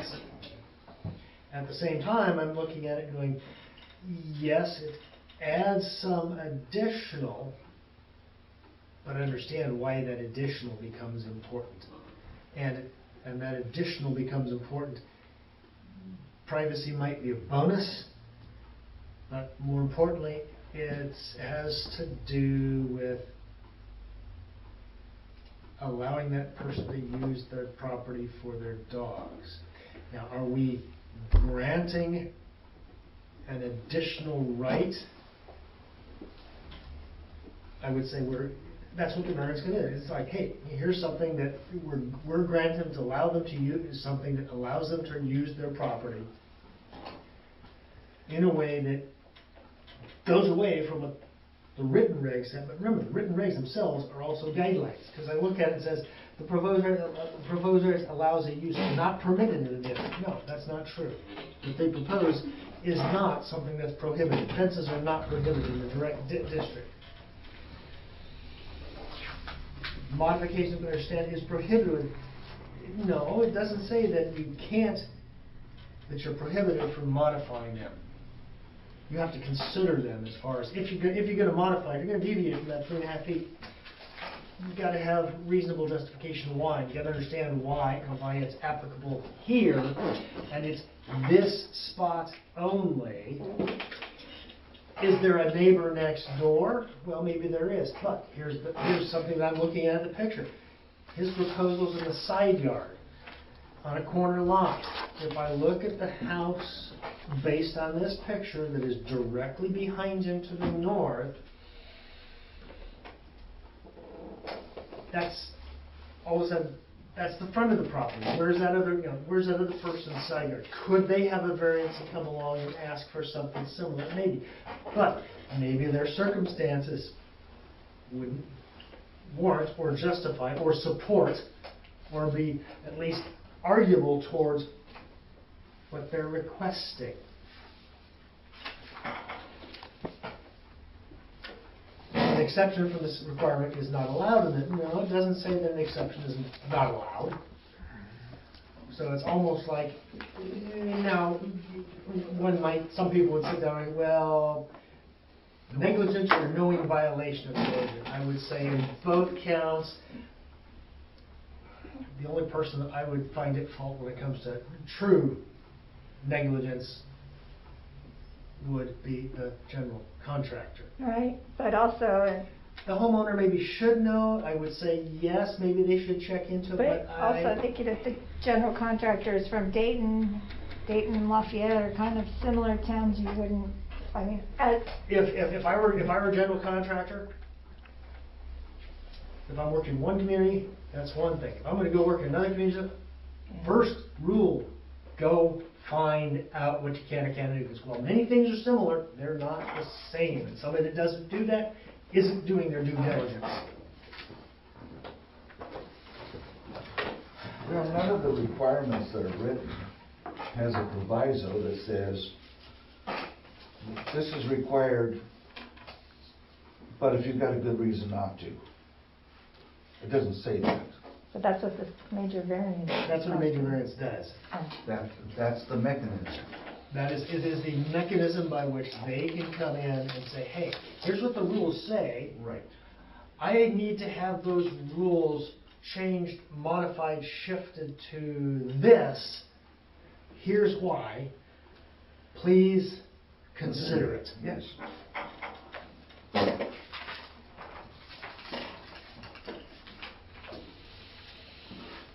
And when it comes to this, and it's, of course, and must comply with clear vision requirements. Clear vision requirements, I know when you get in the corner a lot, that clear vision requirements, I believe those clear vision requirements also established not by where the road is currently built, but would be measured from where's the right of way, where's the corner of the right of way. So, just as an example, if you were at the corner of that street corner, at the edge of the pavement, and it said your clear vision buffer is 20 feet from that corner in the north and south direction, it's not from the road itself as it's built today, which is only 20 feet wide. You have to go over to the corner where the right-of-way is and go to that point, and that creates, that may or may not put a portion of the fence in the clear vision area. Well, just looking at the diagram for a local street, I think, and you measure it on the property lines, not out in the pavement, as you were clarifying. So at the corner, the southeast corner, from the corner, you go north 20 feet, you go west 20 feet, and you connect those two with a triangle, with the obtuse angle, Okay. or whatever the, I can't remember my geometry, but just looking at it generally, the vision clearance triangle on the southeast corner of this property is not going to be a problem. The fence, as they're proposing, where it would come down to be even with the front wall of the house, that's not going to create any problem with the vision clearance triangle. And then the reality is that the pavement is another 30 feet farther out. So as a pragmatic thing, not only does the vision clearance triangle come into play based on rule or theory, but it's out where the cars are, there's plenty of visibility.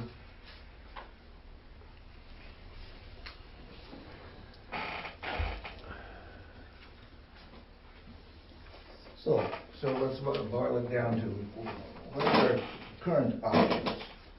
Okay, we've got one option is to basically grandfather the original 6-foot section, and then any extension would come under the 3.5 rule. Or we find a mechanism that says there is not a good reason, to impose 3.5 feet in that particular location, because it doesn't create a visual obstruction, And no neighbor came to complain about it. and there's plenty of space. How much space is there from the property line to the edge of the road? roughly 15, well, 20. the right-of-way is 60 feet wide, the pavement is 20 feet wide, so from the center line of the right-of-way, then you've got 10 feet of pavement, and then 20 feet before you get to the property line. So, Jim, you're the expert. What's our latitude? Well, your latitude is to essentially, theoretically, deny it completely, or approve it completely, or something in between. And just kind of some background, variances are always difficult. Okay, there's also, we can continue the hearing to a different time. Well, yeah, you could reopen the hearing and continue it, but typically a continued hearing is to obtain more information, and it would seem that tonight you have all the We've got information. all the information, but my problem is that we're working with an application that it doesn't currently describe the request. The Well, diagrams don't If describe it. Yeah, it says it in there. It says it in there. If I can clarify, because, and this gets back to being my fault for misunderstanding.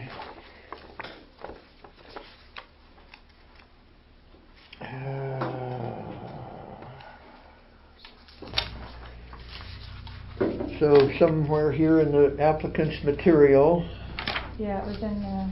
they are requesting not to have the fence out in the right-of-way at all. That's my fault for thinking the green line really meant something in terms of what they were requesting. The green line just shows where the fence happens to be right now.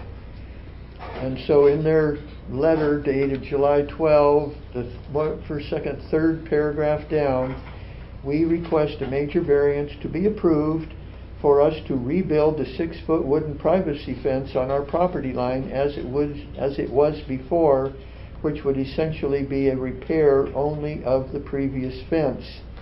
And then through their other discussion, they said that it would be extended farther south on their property line, on their property, to the front of the house.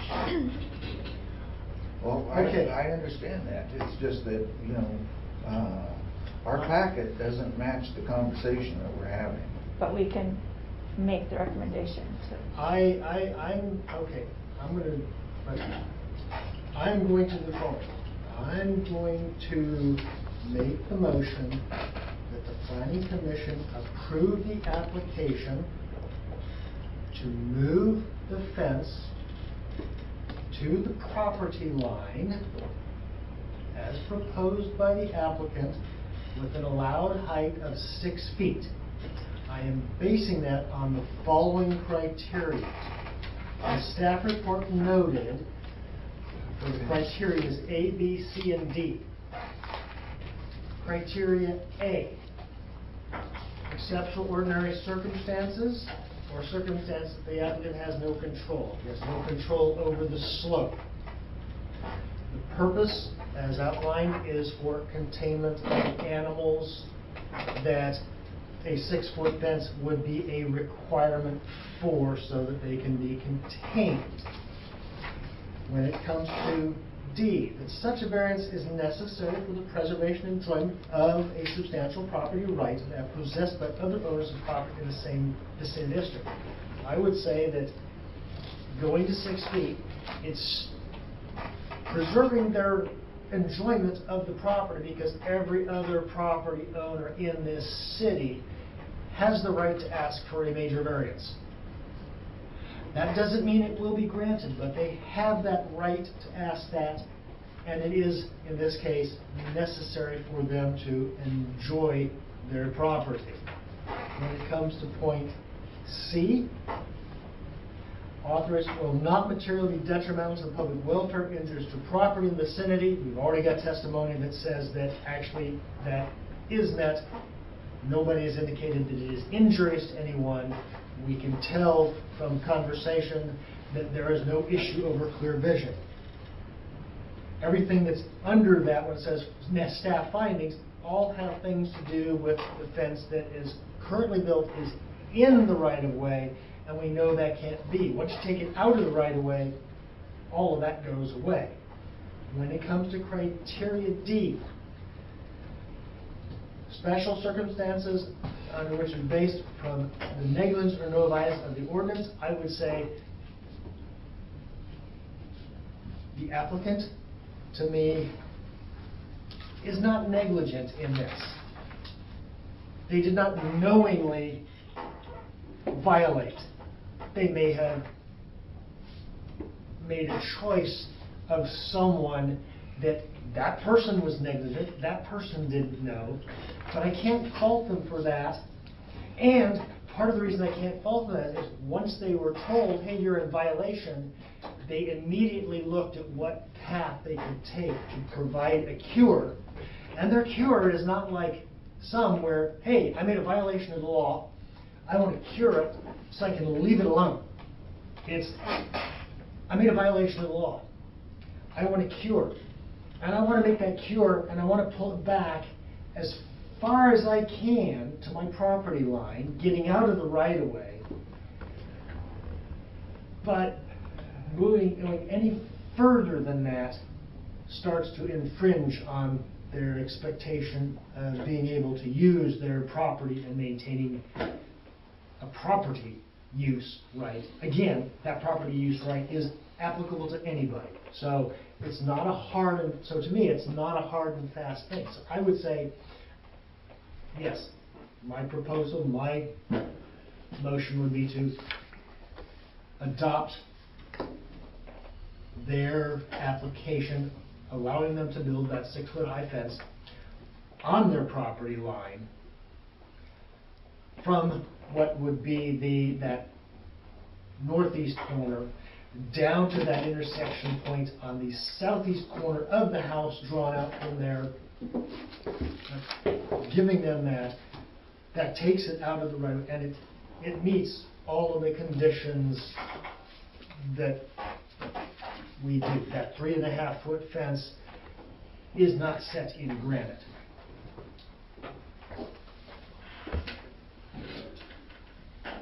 So are you making a proposal? That is my motion to. Okay, you want to state that for the record? I did. Well, He did. yeah, he Okay. did. He made the motion. I Okay, made the motion. And I wanted to back that motion up with what specific items I was looking at. okay, okay. So ask if there's a second. Does anybody want to second the motion? I'll second the motion. All in favor? We typically ask if there's discussion on the motion before the vote Okay. occurs. Is there any discussion on the? I suppose mine would be for Mike and Mike, does what I'm saying, does the path that I'm going down, does that make sense as to why I'm going that way?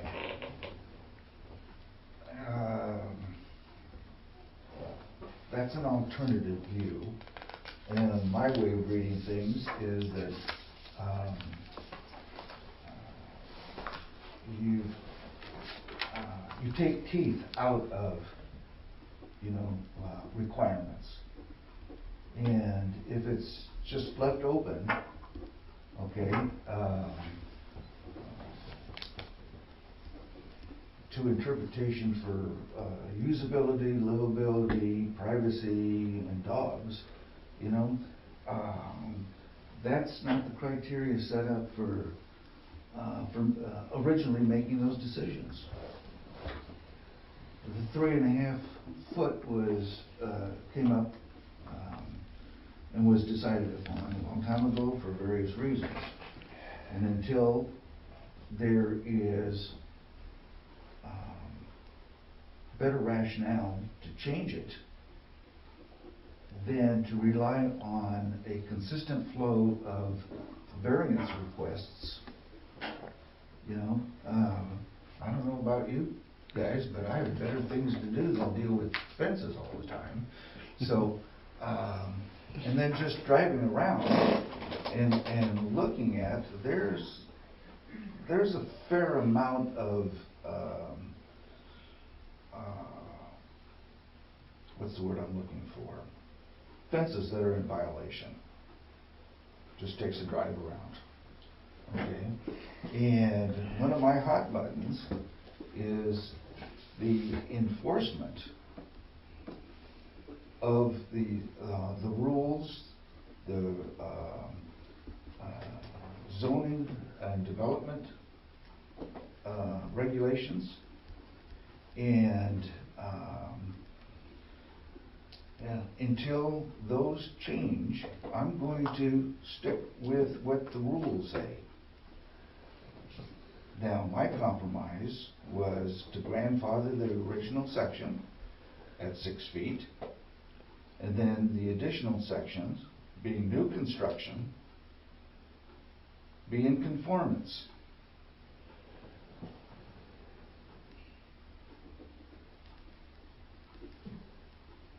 That's where I stand.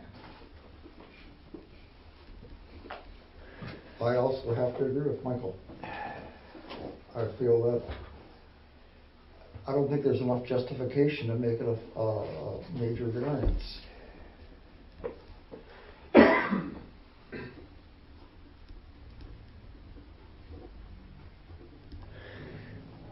So do you have an opinion, Joe? Well, we haven't heard from Joe yet, and my opinion is not applicable here. You folks are the decision-making body. You have If, to decide this one. If there's more discussion, I'm then there would be more discussion. If there is no more discussion, then you'd call for the vote, and the motion either passes or fails. If it passes, then it passes. That's the decision. If it fails, then it would be up to someone else to make a motion to see if that one would pass. And based on what was just said, presumably it would either be yourself or Mike making a motion based on what you think is, or what you were just talking about. Well, so I just have one thing to say, because in support of Ron. I go by Ron. Either one. Is they were making an improvement on their property. They had a dilapidated fence. Did they do it the right way? No, they did not. But now they're trying to do it the right way. And I agree, code enforcement is important, but I would rather see a new fence than a dilapidated old fence. And if people aren't allowed, or, to make an improvement like that and get approval, then they might not do anything, and then we're just gonna have a bunch of rundown fences everywhere. Well, we're not implying that people shouldn't maintain their fences, Right. or improve their property. But I think, But all of that comes under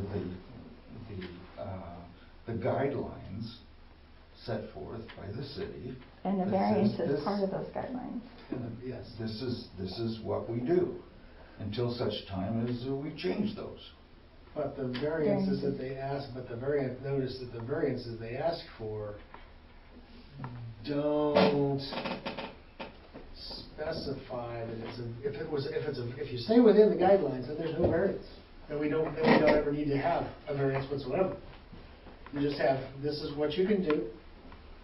And if you happen to find yourself in a situation where, oh, you can't do that, well, you have absolutely no recourse. And that's not the purpose behind the variance process in the first place. The variance behind the purpose behind the variance process is, here's all the rules and regs. These start as your guidelines. They're not rules and regs, they're guidelines. They're not absolutes, they're not set in granite. They are things that,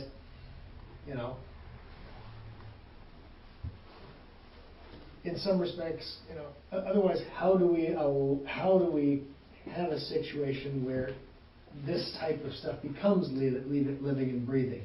And I know you talk about, well, we need to change the rules then. First, the rules are always going to lag. So I say the variance process is a means of both can coexist. Otherwise, why have the variance process in the first place? You could totally basically say, here's our ordinances, and that's it. Well, what if I want a variance? No, this community does not allow variances whatsoever. So if something pops up out of the woodwork that, something's in the wrong spot, well, and that comes out, then guess what? You're gonna have to remove it, and at your cost. Well, the downside is, if you've got 8 neighbors, and they all decide that they want 6-foot fences, and an original applicant says, well, this is what you do, file for, a variance. That would be true.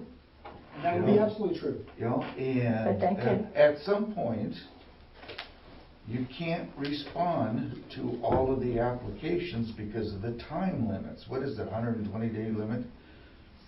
Yes. You've got 120 days to get this all wrapped up. If you've got 6 or 7 of these major variances for fence height,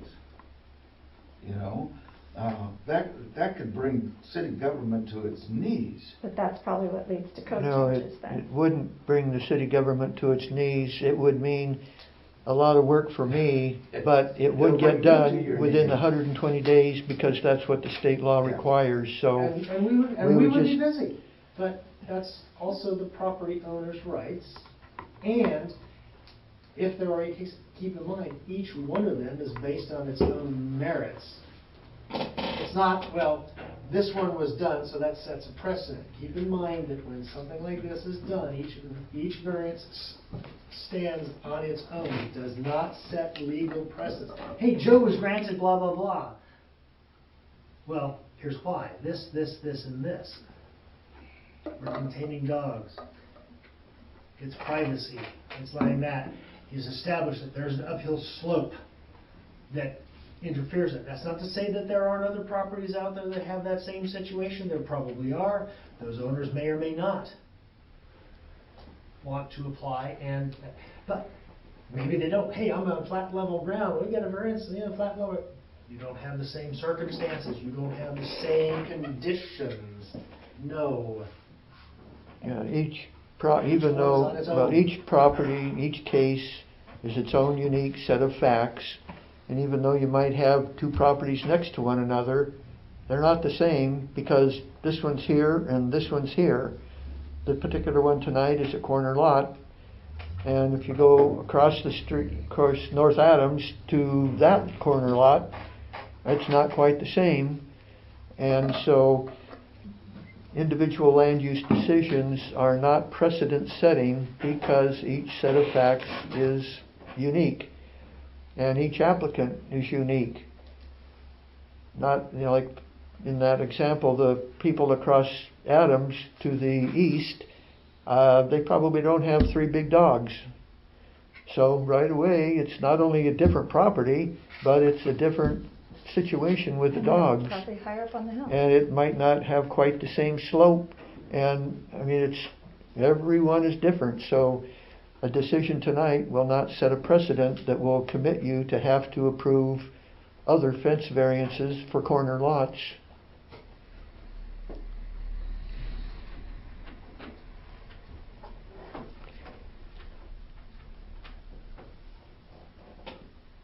Well, there was a motion to the, Well, ask if there's any more discussion. If not, then you can have the vote.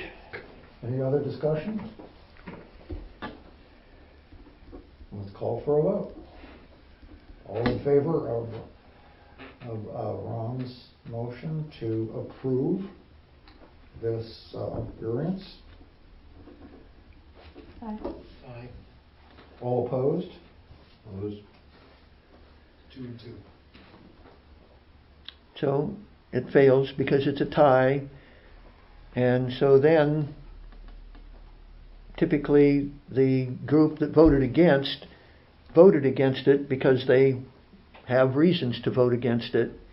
And then it would be typically up to them to make the next motion. If neither of those who voted no want to make a motion, then okay, one of the other 2 could make a motion. But they would probably make a motion that would be more like the motion they made to begin with, because that's kind of where they're at. So, if either... Well, in that case, I'll make a motion that I move that the original location of the 6-foot fence be maintained, and all additional fence will be subject to the 3.5-foot limit.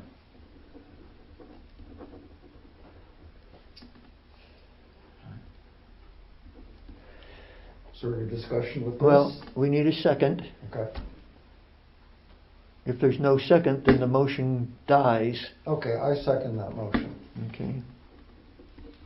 All in favor? Well, again, ask if there's any discussion. Is there any other discussion as to this motion?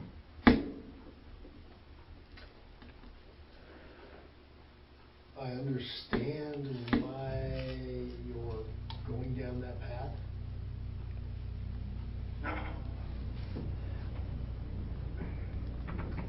I made my choice because I thought it was it's in the best interest of the property owner without compromising the city. However, that doesn't mean that it's a bad idea, because I would say at a minimum, we should at least keep the applicant whole. And by whole in this case, it follows the proposal of A was built wrong in the first place, so granting a variance on that at least allows that piece to be restored. It opens up the possibility of a 3.5 fence in an area where it may not meet their needs in terms of dog containment as viewed now, but who's to say that that might not open up some other opportunity for them that is not known or envisioned at this point in time. So, no. Okay.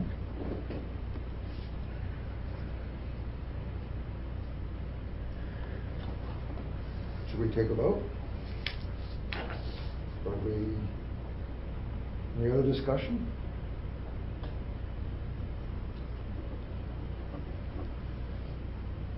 Does anybody else have another motion? Well, you need, before you move to another motion, you need, if there's no more discussion, then have the vote on Mike's motion. Okay. Would- All those in favor? Aye. Aye. Okay. Okay, so that's the decision. Took a while to get there, but you know what the decision is. And so, sometime next week, I'm a bit behind with my other half a dozen cities, but a planning commission order will be written. It'll have findings and things consistent with their decision.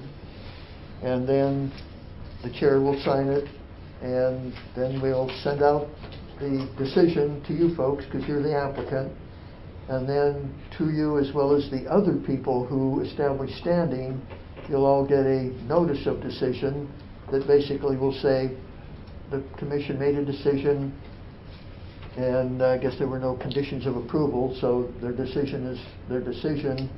And then the appeal rights, which means I think here you have 15 days to submit an appeal to the city if you want to appeal it to the council.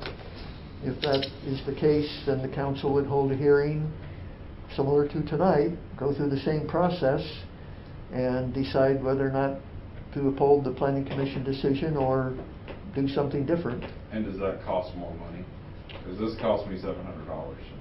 Yeah, I don't know if As far there's... as I'm aware, I don't think that there's a charge to appeal, but I can look it up tomorrow morning and give you guys a call to verify that, absolutely. And on top of appealing, if we do decide to appeal the issue with the extending should that appeal fall through, does it just revert back to this decision? Right, this is the decision at this point, and if you go to the appeal to the council and they agree with the planning commission, then that would be the decision, the same as the commission.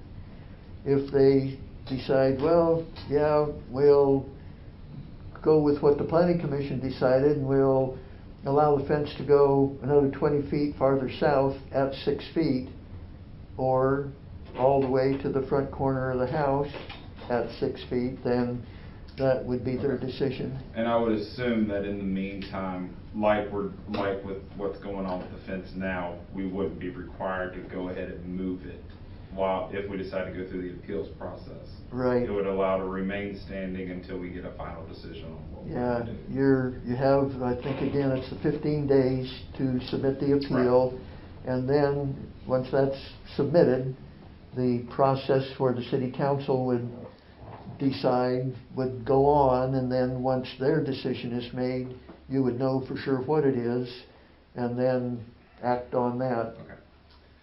Well, may not have gone the way I wanted it to, but I appreciate y'all's time tonight and hearing us out. Thank you. Yes. Okay.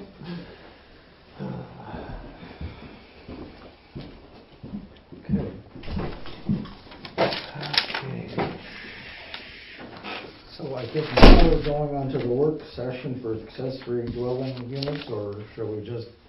I would throw the thought out there, could we move that work session to another date and time certain?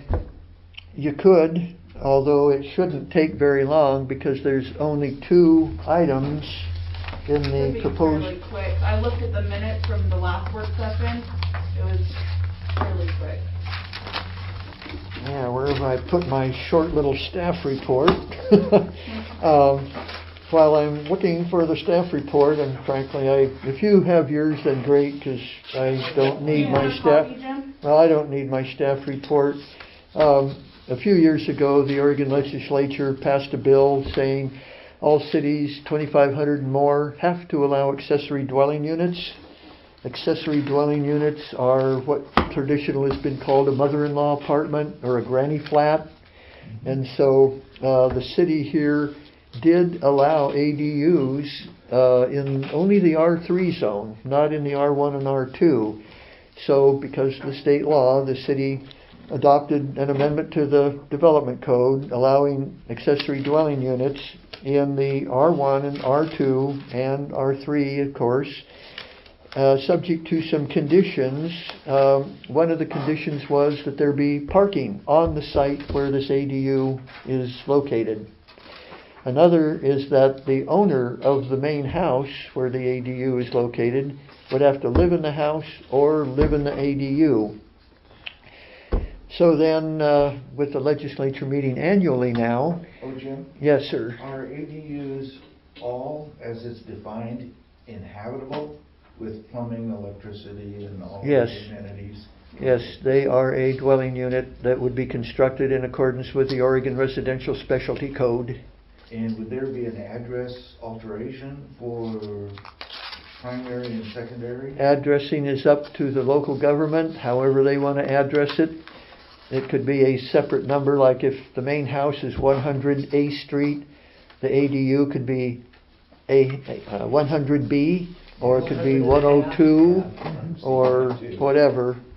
The state law doesn't mandate that a city address an ADU in any particular way. And I'm gonna guess some of that's gonna be in the post office's purview as well. Well, the city has the authority to assign addresses, not the post office. They get to control what kind of post box you have and where it's at, but they don't get to assign addresses. So anyway, the legislature, I think maybe 2 years later, they passed another law. Well, let me back up. The original law said that a local government can assign reasonable standards to ADUs. And so then a couple years later, the legislature said, yeah, a bunch of folks or cities and counties have allowed or adopted ADU standards or amended ones that might have already been in existence, and they are requiring parking. Some of them are even requiring 2 parking spaces on the property. Are And they that required to be ADA conformant? they being habitable dwelling units, they have to follow all the rules that a regular single-family dwelling has to follow. So, some jurisdictions were requiring that the parking be paved and that you either use the same driveway or you get to use an extra driveway. And anyway, they also had, the owner being required to live in one unit or the other.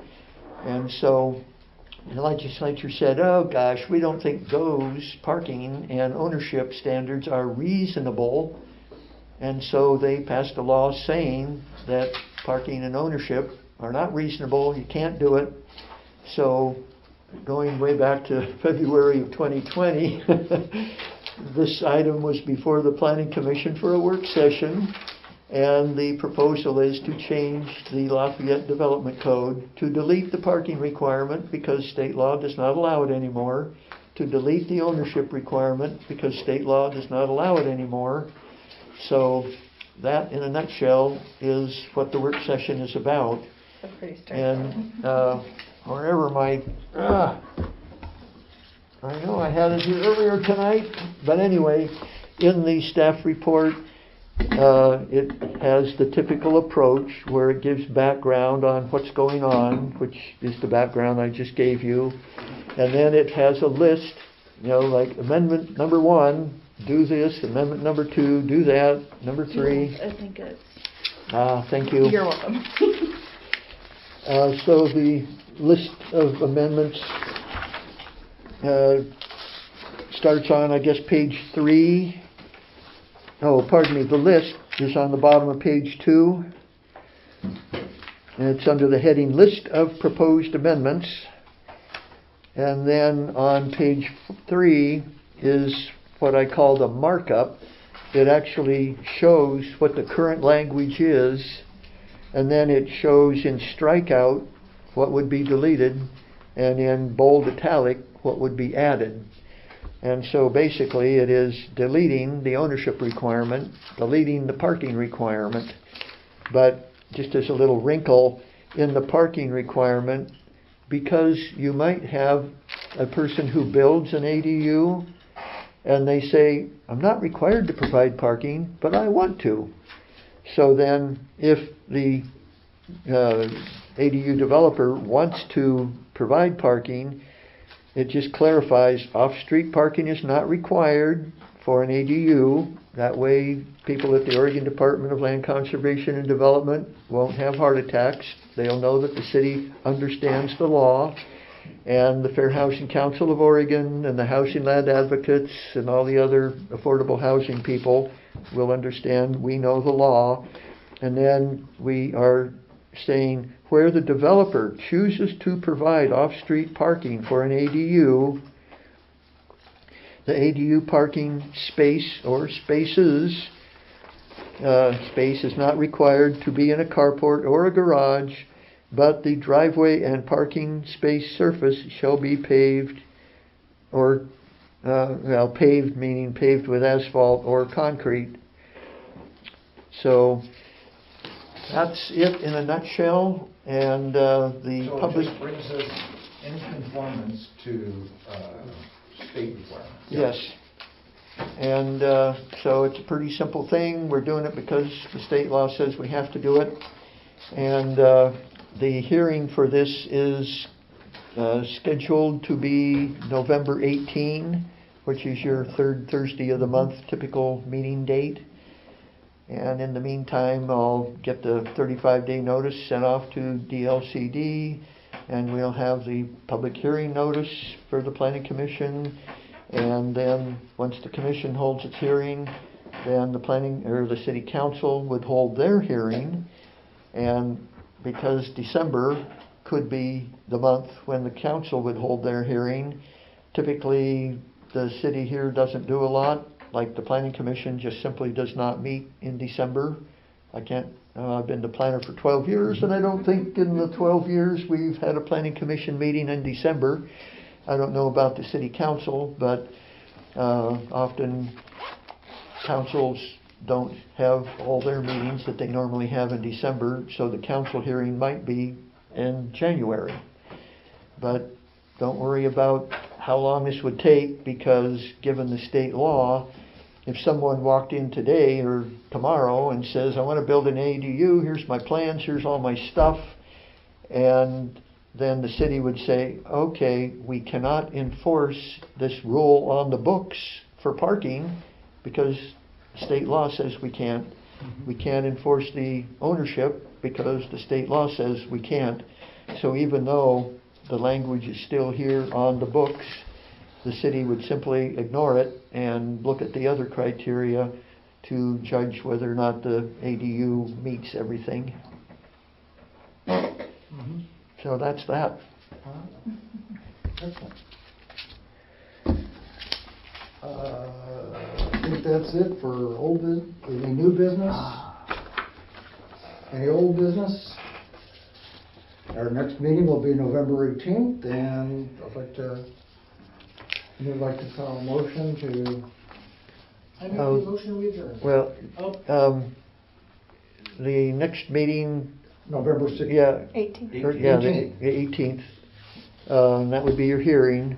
And so just realize we've skipped over October. So Okay. as far as I know, there's no application in where we would have time to give the 20-day notice prior to the hearing and have a hearing in October.